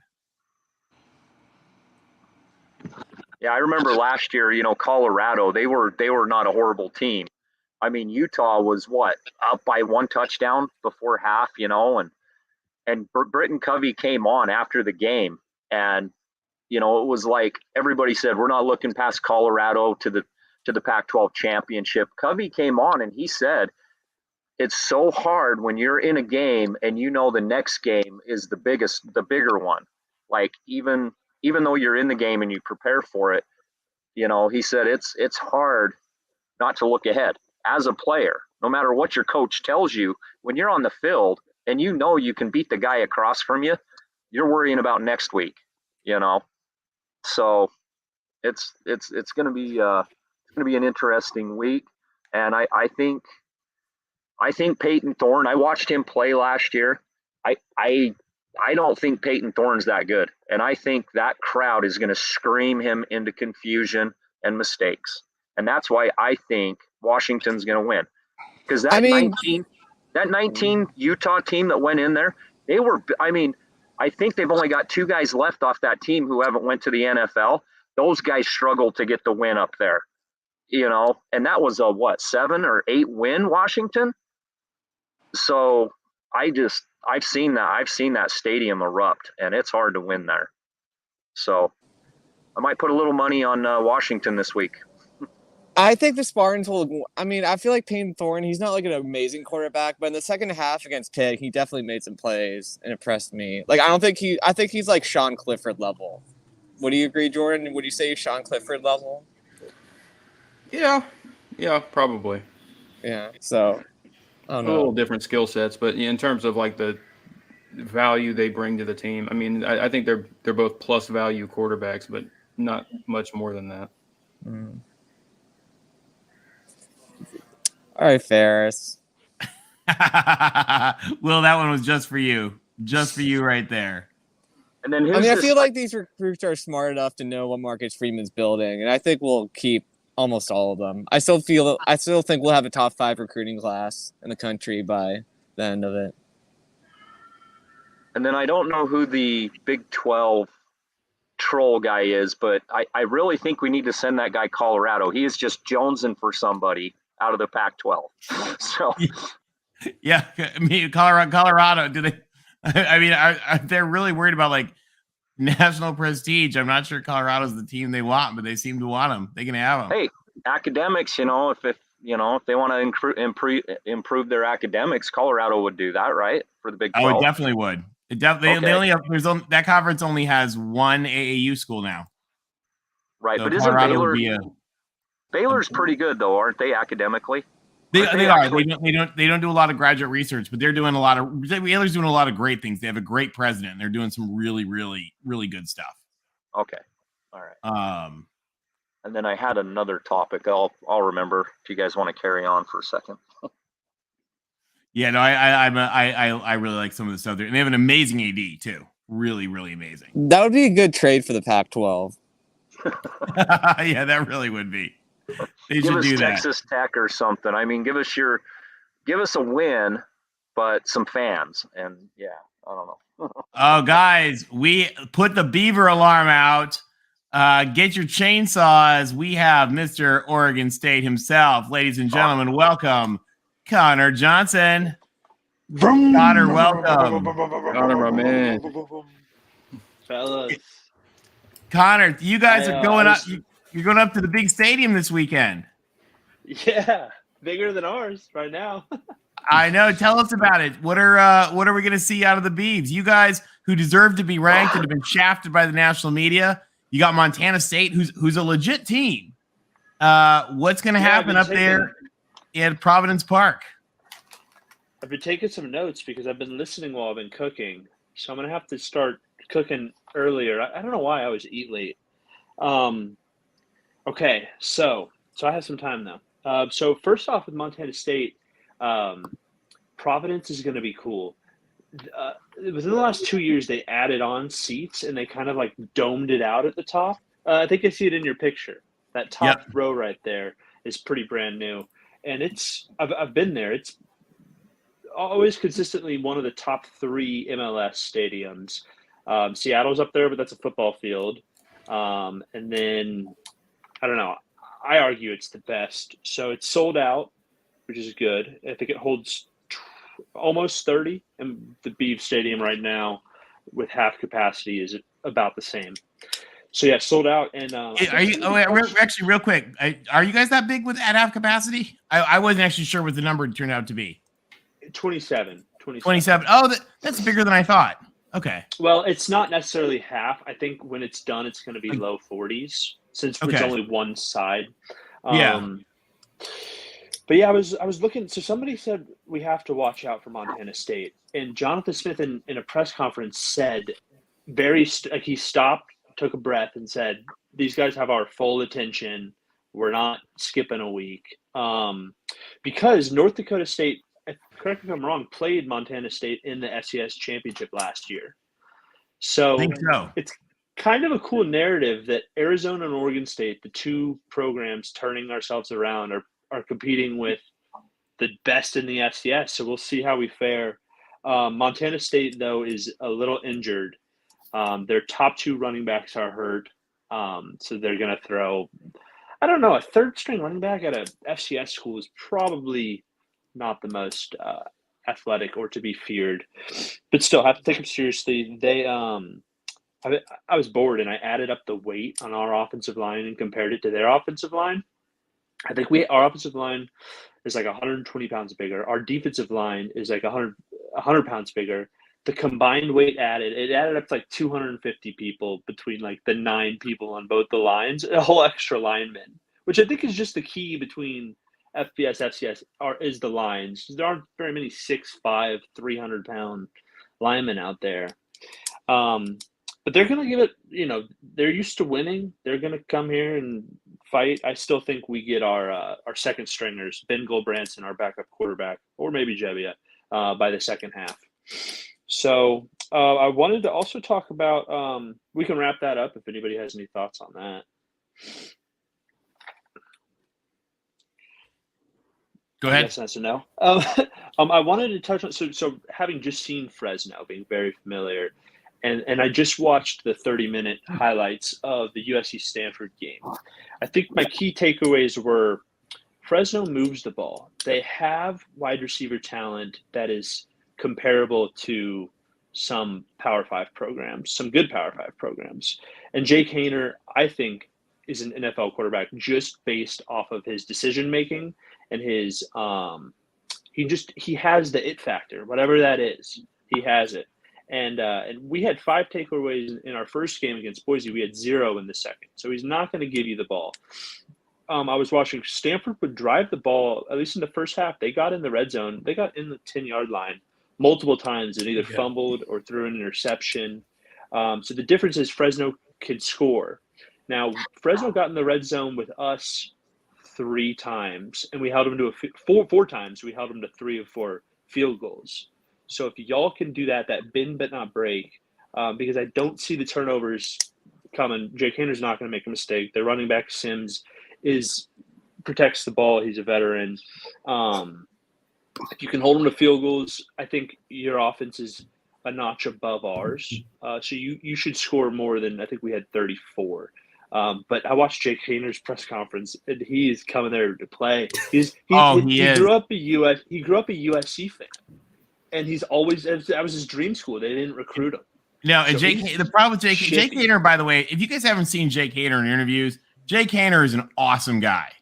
Jake Haener's smart. Jake Haener's cool. He's from an awesome family. Like, I mean, his mom is one of the top news hosts in. Oh, I saw that. Yeah, his mom's a famous broadcaster in San Francisco. In fact, when he was at Elite 11, and they said this is like the best prank ever. I don't know if you guys have seen it.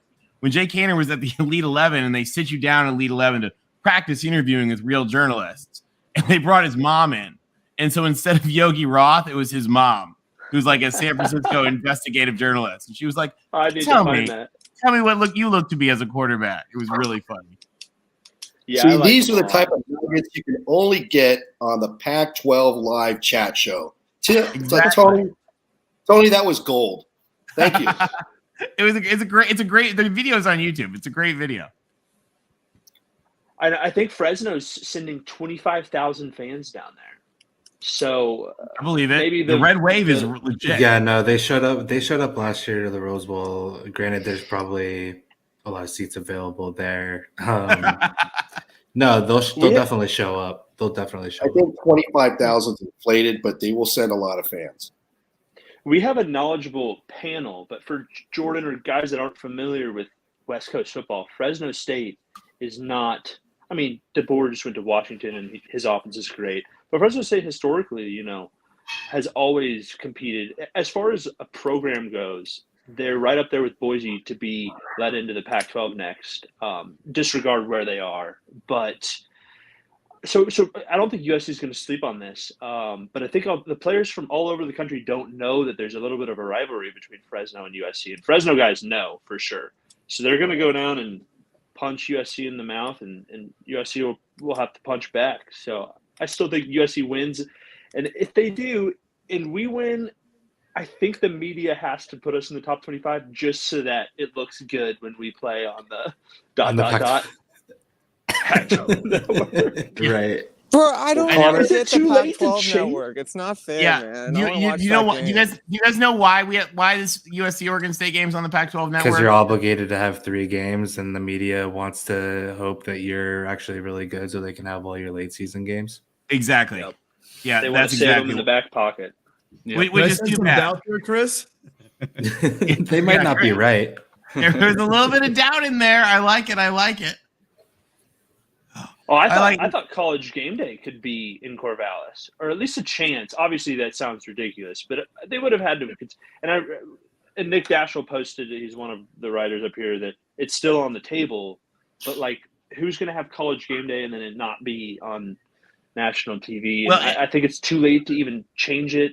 Yeah, and the hard thing about College Game Day in the West Coast, guys, is that College Game Day wants a crowd and a lively atmosphere, and that means that kids have to get there at 4:30 in the morning. Yeah, and that is just dark out. Even when it's been at USC and UCLA, they do it up and it's kind of fun, but the crowds are nothing compared to like James Madison, because that 3-hour difference makes all the difference. And especially with College Game Day, the other issue is the game itself is often at night. And I'll tell you, Tony, I've been to the ones at USC. I've definitely seen the ones up in Austin. And when we get a chance, we do show out. We do show out. Dark. You get there, it's dark. It's cold. The game's not for another 14 hours. It's just for the game day scheduling experience. They're always going to have fans wherever they go, but it makes sense that you're going to go somewhere that the game is, within 14 hours of when your thing is. Yeah, I can't remember who it was, but one of them famous, it might have even been Herb Street, said that he talked about they've been doing a lot, and one of his favorite places to go for game day is Austin. So again, Austin's great. The fans in the Pacific Northwest we all know they're nuts, and they're awesome. Beaters. Oregon State had it once in 2005, and the whole quad, like the Memorial Union quad, was just filled. They put it right. That's a beautiful building too. That building is awesome. Yeah, it's old school. That was like the backdrop. I think it was an Oregon State game. Oh, nice. Oregon State has a beautiful campus that nobody knows about. That's why I came here. And it's funny too, because the thing about Oregon State is that a lot of people assume Oregon State's the ag school, but it's actually much closer to Portland than Oregon. So I have a lot of friends who are like, I'd rather be at Oregon State. But by the way, this weekend we are all Ducks as well. So in fact we got Mikey coming in a minute, who's a big Devout Duck. Well, you're gassing me up. I must say USC. I've been to Stanford, USC. Haven't been up to Seattle yet, but when I went to USC, I went to the USC Stanford game in 2007 or 8. No, it was later than that. It would have been 2012. It was a great game. It was two top 15 teams. USC won on a late field goal. But we tailgated in the midst, because you're kind of you're walking from the hood, and then all of a sudden you're on campus, and all the frats and sorority, all the kids were out, and it was just kids. I was a kid at the same age at the time, but USC did it right, especially for where it is. That was a fun. It's a fun place to go to games. Of course, the Coliseum too. Yeah, way outdid Stanford. My sister got her MBA there at Stanford, and we went and did those tailgates, and it was just, it was a little bit, but it was laughable when you compare to SEC country. But Stanford is off this week. But everybody who saw our show with the Stanford tree last week, the new Stanford tree is being unveiled at next week's game. Yes, it is. So get ready, guys. There's going to be a new Stanford tree costume. And he said it was the most unique ever or something. I know. Well, you guys met Jordan, who's such a cool guy. I hope everybody in the chat, if you didn't see our interview with Jordan Zeitz, who's the Stanford tree, really, really neat guy. Also CEO of a video game company, in addition to being Stanford tree. He's pretty cool. Yeah, those are future leaders of America. Yeah, he has an awesome first name too. So yeah, gotta give him that. Hey, Connor, what do you? You gotta go eat food. I'll answer this one. I was going to say what you were going to talk about the Stanford tailgating. Go ahead and continue. Was it were you getting your fill of Chardonnay and brie cheese, or what was it like? We did it with the undergrad. First, we went to the NBA tailgate, which is they barely stuck around. There was charcuterie boards, no joke. And then we went to they tailgate by all their. Ours aren't that different, guys. Where are the hot dogs and beer? No, wine and charcuterie. We have charcuterie boards too. They're delicious. We went to the main tailgate. The students, the undergrads, all do it on the practice fields next to the stadium, and they kind of had a DJ out. It was kind of just a party versus tailgating, dancing, and it was kind of weird but kind of fun. And then all the kids left at halftime for the game. Stanford has a hard time selling that place out anyways. But it was just kind of something to do for the kids on the weekend there. Well, Christian McCaffrey was famous for coming back, riding his bike back from the game, and one of his roommates looked at him and said, "Oh, where have you been?" Christian McCaffrey. Oh, funny story. Last thing about Christian McCaffrey. You guys, I don't know if you guys Then we'll bring follow on Mikey. baseball, but Adley Rutschman, if you follow baseball, you know who that is. Catcher Yeah. for the Orioles. Yeah, he's awesome. 1-1. He was a Beaver. He was recruited a two-sport athlete. He was on the football team, and he was the kicker. And imagine a kicker like that running down the field. I mean, he was jacked at the time too. So there's a play where against Stanford, he kicked off to Christian McCaffrey, and Christian McCaffrey's about to break one. And Adley Rutschman absolutely lights him up and just sits on top of him and just houses him. It's a freaking awesome play. He's a legend at Oregon State, Adley Rutschman. And so is McCaffrey at Stanford. So that was fun. Connor, I have one question for you because we haven't talked that much about what happened last week, but I need to know from the Oregon State fan perspective, what is going through your mind during the last 5 seconds of that game, starting from when you send the field goal team out and then Tedford's timeout, going through what happened and your reaction as it's happening? That's a great question. I mean, first off, yeah, my heart was about to explode. And I was torn just as much as I think our coaches were. Because part of me was like, we can't, let's just end it here. We have Jack Coletto. And then the rational side is like, no, like just kick it, give yourself a chance in overtime. So first Smith sends the field goal kicking unit on the field. They weren't going to kick. I saw the smile on his face. I knew there was going to be no kicking. Oh. No, we lost. Did I scare him? I scared him away. Connor, I'm sorry. I didn't mean to scare you away. So yeah, we sent a field field goal goal kicking unit out there. Sorry, I had a call. Field goal kicking unit goes out there. He actually kicks it in the process of being froze by Tedford. He makes it. I'm like, oh, great. Now he has to make it again. So we go back, and this is when in the huddle, Jim Mahelchuk, our offensive line coach, was saying that they were all in the huddle, and Smith lets everybody have the floor and they say their idea, and he's going to make the final decision. Coletto's in there too, and so they devise a plan to run left for Coletto. They run back out there. Fresno State's like, wait, what? We weren't ready for this. So we get to see how they're looking. They call it another timeout. And then in this next 30-second timeout, Coletto turns to the coaches and he's like, oh no, they think we're running left. They're not lined up right. I'm going to run right. He says that to Smith, and Smith's just like, all right, I trust you. And he runs out there and no problem gets in.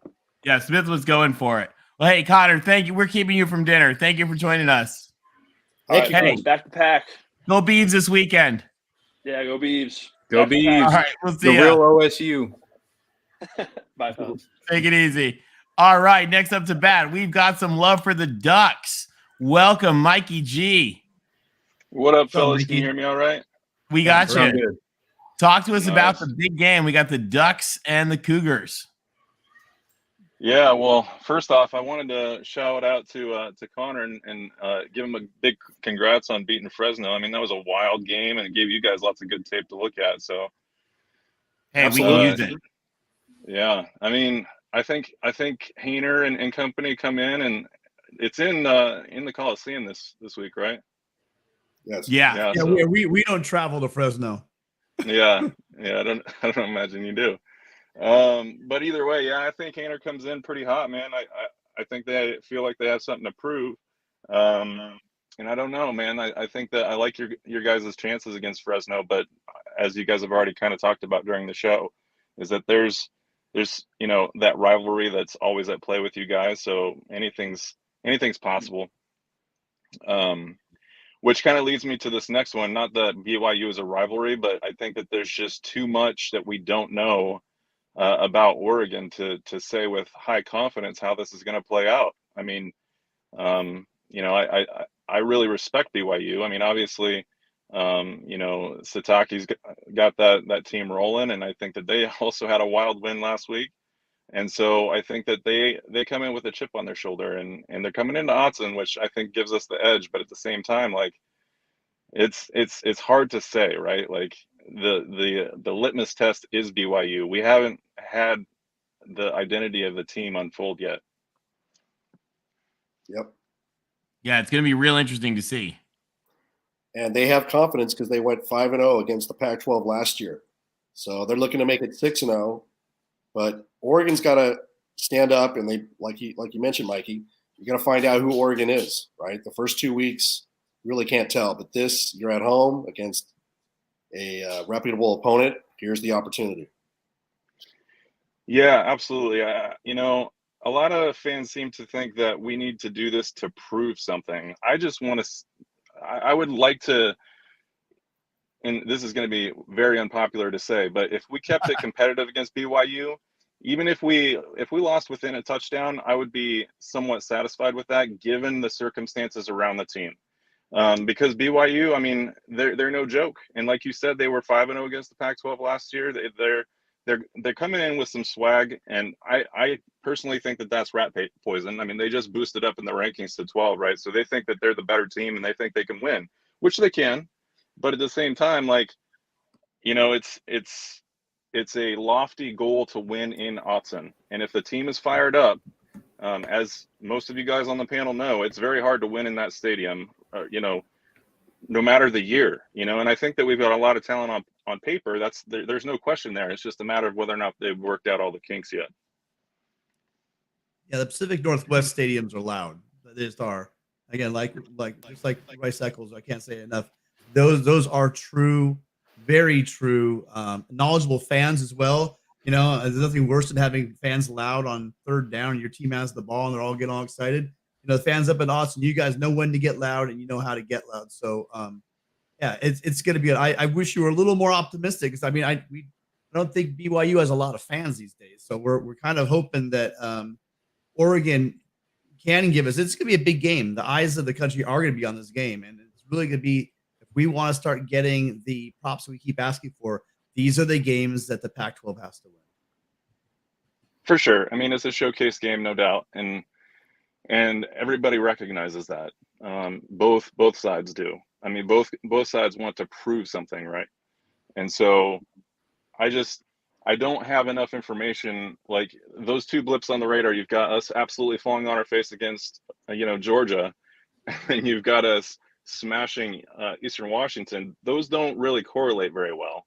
So it's very hard to kind of figure out like which one is the most accurate representation of this team. And a lot of people fairly say, that Georgia game, you're playing the best team in the country right now. And it just got away from you. And there was a lot of momentum, you're in Atlanta and all these different things. But at the same time, like that's very discouraging to see the team kind of just completely downshift the way that they did. And, say what you will about Dan Lanning. I'm one of his biggest fans. I think that he has all the acumen that you could ever ask for in a head coach in terms of just energizing the team, the acumen, the pedigree. He's definitely the Saban tree and all this stuff. So he has the resume. Can he put it all together to keep this team focused? That was one of the things that is, I think, still in the Oregon DNA is we fought, and this is also typical of a lot of Pac-12 teams, but we fall on our face against the unranked opponents, the should wins. And that's something that I would really hone in on this year. I hope that Dan can kind of iron some of that stuff out and bring some of that discipline in and treat every game as if it's, USC or UW or whatever else. We can't be losing to Arizona. We can't be losing to Colorado. We barely eked out a win against Cal last year. That was a wild one. And so, it's a focus. It's a discipline thing. The energy is there. The talent is there. Can you put it all together? Can you execute?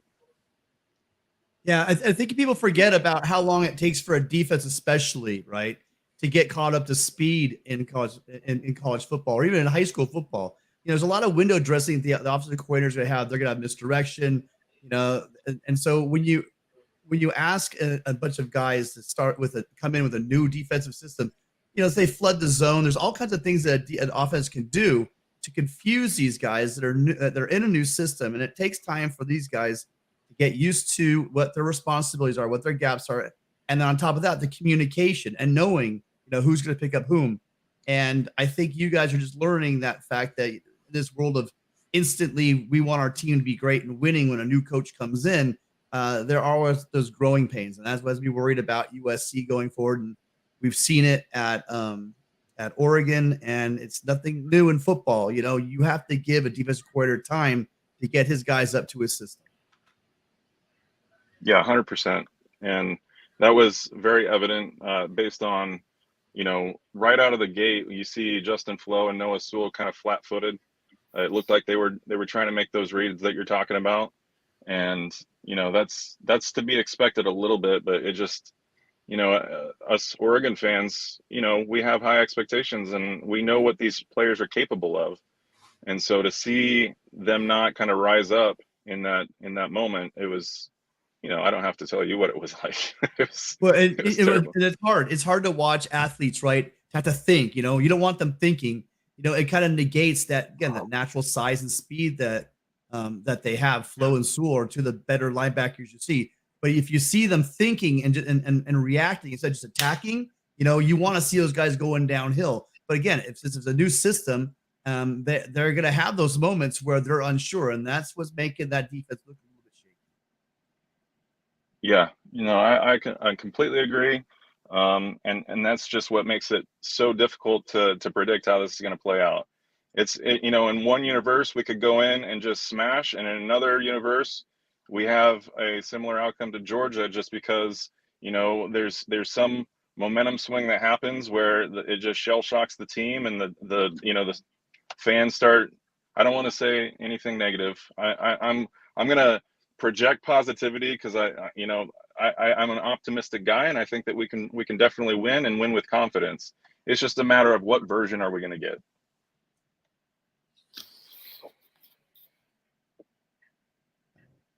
I appreciate you calling in, Mikey. Do you have any other for the season? So what do you think? So you're not sure about the game on Saturday, but what do you see? What do you predict for the rest of the season? Are you thinking championship game? What do the Ducks have?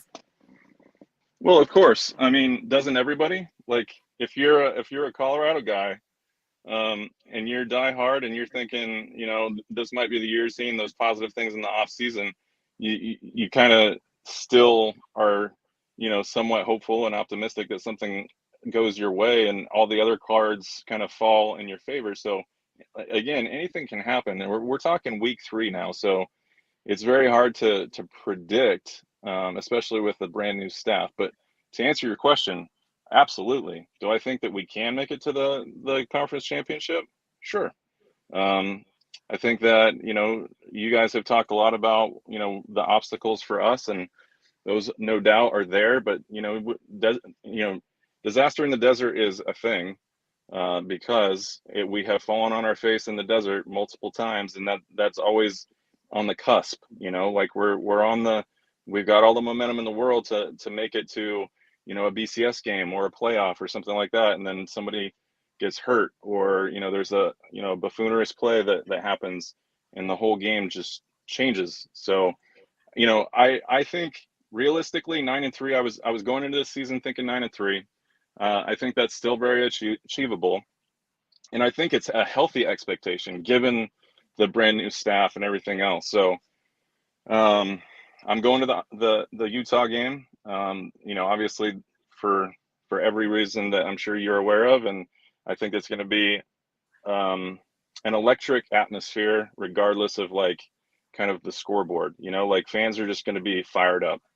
And so, I'm happy to partake in that, but it's so tough. This off season, I've never been more energized than I have been, recently. And to see the Georgia game, it didn't add up, and so you kind of ask yourself, what was it that led me to believe that we were going to keep it within, 1 to 2 touchdowns of this amazing roster. My question is going into the season were about Kenny Dillingham and Bo Nix. Can you sell me on them? Because so far I haven't been too excited what I've seen. What about you? The short answer is no. I probably can't sell you on either one of them because I personally didn't like the move to bring in Bo. And again, I say a lot of unpopular things that might stir up some other Duck fans, but the thing is that he was a stopgap QB. I mean, everybody kind of saw that at face value, except for the people that were just completely bought into the new staff and they thought that was a stellar move. But the point is that I think that having a losing season or a 7-5 season anymore is kind of like, even if it's year one, you can't afford to have that anymore in college football, because you're talking about millions of dollars on the line, not making these bowl games. You're talking about recruiting. You're talking about, jobs being kept. And so I think that that's a safe move. Like, if Kenny Dillingham knows that Ty Thompson has got some, shaky tape, then he's going to go talk to his buddy that he coached up in 2019. And so, the Bo Nix thing is everything that everybody already knows about Bo Nix. Which version are you going to get? And I think that him having our very stout offensive line to protect him should give him all the confidence and ability to be the good Bo. But, he still makes these bonehead plays occasionally. In terms of Dillingham, I think that he shows a lot of potential. He's never fully coached a game until this year, or called plays for the offense. And so I think that from what we've seen so far, it's not hard to improve on last year in terms of the offense. I think that a lot of folks were, super. Their patience had worn thin with the inconsistency from Anthony Brown, and you can't really blame a whole lot of that on him so much as it was kind of, I think a lot of people thought Mario was tying the hands of Joe Moorhead, but at the same time, you got to run the offense that you're given. And if you're not running that consistently and effectively, then you can't help but take some of that blame. So I think it's an improved offense. I think that it's more explosive. And I really like the idea that he's balancing it out. He's going back to the air attack, and he's also trying to isolate these one-on-one matchups. Cool. Yeah, well, you brought up Ty Thompson, and everyone on the West Coast that follows recruiting knew that he was a big quarterback, big name quarterback. Do you think what's going on with his development? I would thought we would have seen him by now. Do you think it's the problem with the instability in the coaching, or what's going on? Have you heard anything why he's not seeing the field yet? Yeah, I think that it's such a controversial thing because, like you said, he was very highly touted. A lot of people expected big things, and a lot of people expected him to come in this year and potentially even win the spot. Not me particularly, but they thought that he had a chance to even win over Bo, knowing what we knew about Bo. But at the same time, the reports from practice in spring and fall have been that, nothing official, but the kind of the subtext usually is that he's not the better quarterback. He's not making very good decisions. He's throwing some picks and whatnot. So, I'm in the Ty camp in as much as saying he needs to get some reps, right? If we have any hope of bringing in more 5-star talent, we've got to be able to point to our quarterbacks who enter the NFL and are doing well. And you have to develop these quarterbacks. If we make a name for ourselves as, a school that basically recruits at a high level but doesn't give these guys a shot, that's going to crush it. And that's always been my argument. So this last Saturday when he was down on 3 drives, he took it down for 2 scores out of 3. So that was encouraging to see. But that was great. I'm not lobbying for Ty to play over Bo. I'm lobbying for the development of Ty. Yeah. No, I mean, again, Mikey, this is why I'm trying to get you. I appreciate Larry coming on talking about the Utes, Connor coming and talking about thank you guys.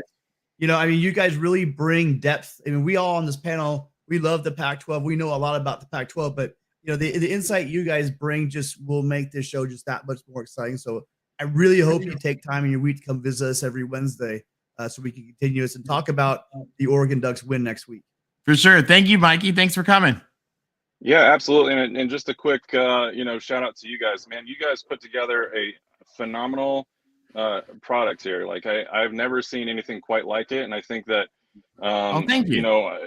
Yeah. And it's not just the graphics. People always talk about graphics. It's content. You guys are very good at not just engaging with, the other Pac-12 guys, but you bring up stuff that's very relevant. And like you said, Tim, when you're incorporating kind of this expert level knowledge on the, the teams and whatnot, I've learned so much about the conference. I thought I was fairly decent at understanding the Pac-12.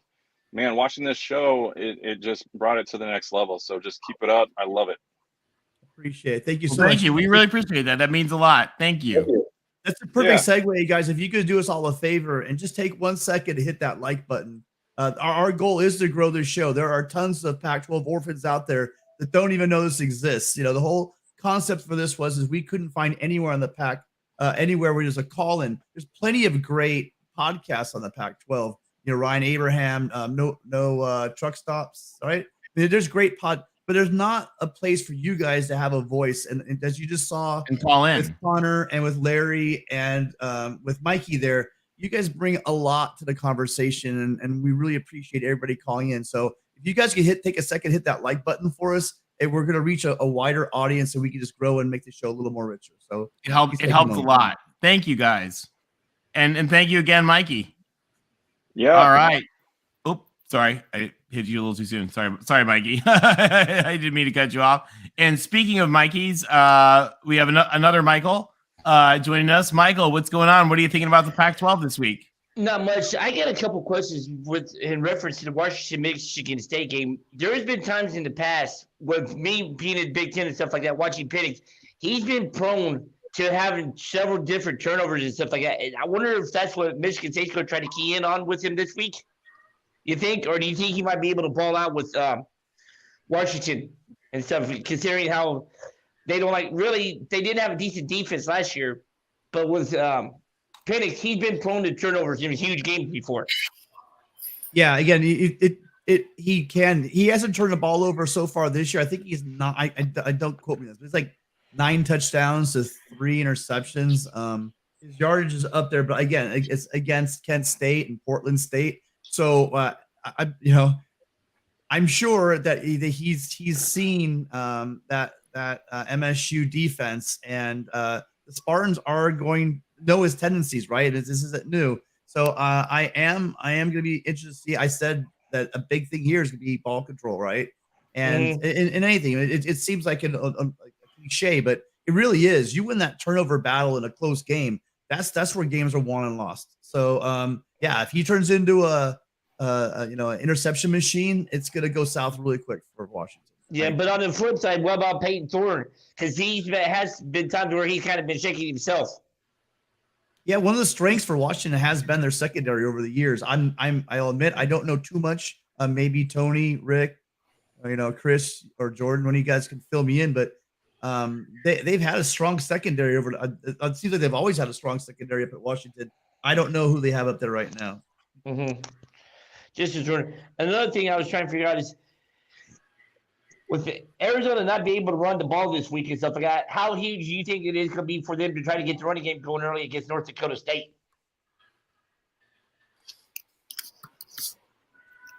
Come again? No. What I was asking is, like, with Mississippi State literally not letting Arizona run the ball against them last week, I wonder how huge it is for them to for the Wildcats to get the running game going early against North Dakota State. I think it's huge. I mean, you made a good point.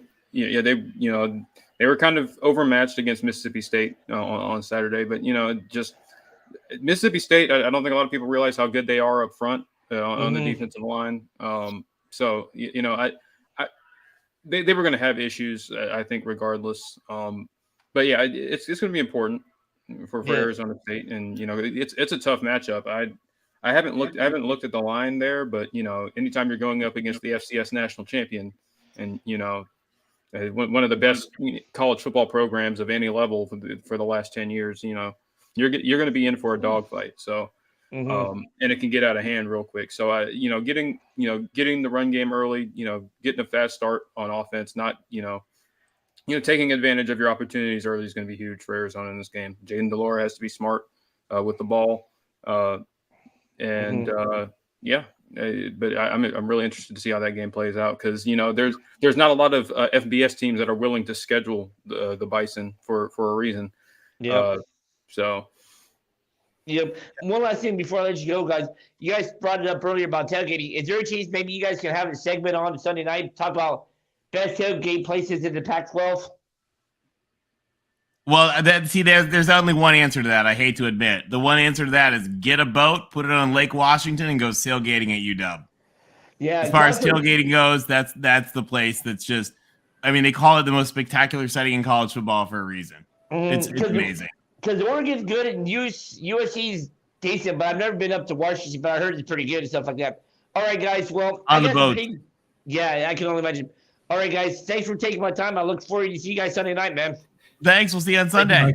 Later, Michael. Tony, if you haven't tailgated on a boat, you can also tailgate on a golf course. I have tailgated on that golf course many times. Yep. And the boats are cooler. The boats are cooler. Well, guys, I think we're probably hitting about that time. Jordan, any final words here as we get ready to wrap up? Well, if you guys have, if you've listened to me before, I'm a huge Utah Ute at heart. That they're my Pac-12 team. So, I'm a Clemson guy, but Utah is kind of my adopted team in the Pac-12. So all I got to say is go Utes, and it's been fun, guys. Thanks for having me. Thanks for joining us. I'll see you guys later. See you soon. Thanks so much, Jordan. All right. TBM, you're up. Thanks, everyone. I don't have anything special to add. Go Bruins and go Fresno State. Oh, fighting words. Thanks again, guys. Chris, TBM is just a phenomenal resource who knows the conference better than anybody. And we need more solid Bruins around. Thanks, TBM. LBC. Guys, it was a great show. It was good having Connor in, Mikey G, and Larry Pilgrim. It's always great to get a different viewpoint of the teams in the Pac-12. I think it's going to be a big weekend. A lot of national games, Washington, Michigan State, Oregon, BYU. So let's see if the Pac-12 has gotten any better, because this is going to be the measuring stick weekend. We'll hear a lot about it moving towards the rest of the season, and what happens in September will be part of the dialogue in November. Anybody who's familiar with college football knows that the national media will start, rehashing these records and who beat who and who lost to who and what conference is the weakest when college football playoff and year 6 bowl positioning starts happening. So good luck to the Pac-12 teams this weekend, and should be a great game against Fresno State in the Coliseum. Thank you, guys. Always. And I want to give a special shout out to our favorite Joey Foster right there. Point out Cal might be the best Golden Blue team this year. Our sympathies to the WVU folks. You guys are going to come back and have a good season. I still believe. All right, Tim, you're up to bat. Yeah, we started the conversation. Yeah. Well, I mean, I'm ready for a big weekend. We got some really key matchups, and I am excited to see USC play. Probably one of the better quarterbacks we're going to face all year in Hainer. But there's so many good matchups this weekend. I'm really hoping that the Pac-12 starts winning these close games, like we talked about. Winning that game at home against Michigan State will go a long way for giving the conference credibility. I hate the man, what he did to Marcus Allen, but in the more words of Al Davis, if you want to change things, just win, baby.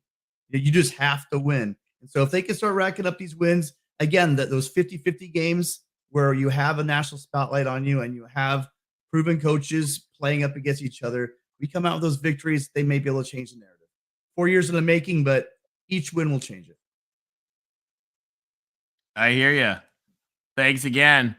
And I just want to thank you guys, everybody out there, everybody in the chat, everybody watching at home. Thank you for taking a couple minutes, a couple hours, however long you've been with us, and spending some time with us. We really appreciate it. It's a really, really amazing community at all 12 of the Pac-12 schools, and not just the Pac-12 schools as well, but even the nearby Mountain West schools and all that. And there's not a lot of outlet to chat about that and have fan engagement. So we really appreciate you guys joining us. We hope you'll join us here, the Voice of College Football, every Wednesday, as well as follow up with the other Mark Rogers shows. Like, for example, the USC shows that he does and the Oregon shows that he does are really, really top notch. And they also love to have fan engagement. So on behalf of Tim and Rick and everybody else, Chris and everybody else involved with the show, thank you guys. Have a wonderful night. Go Pac-12. And most importantly, fight on Trojans. We'll see you all Sunday night for the USC postgame live. Take care, everybody. Be safe.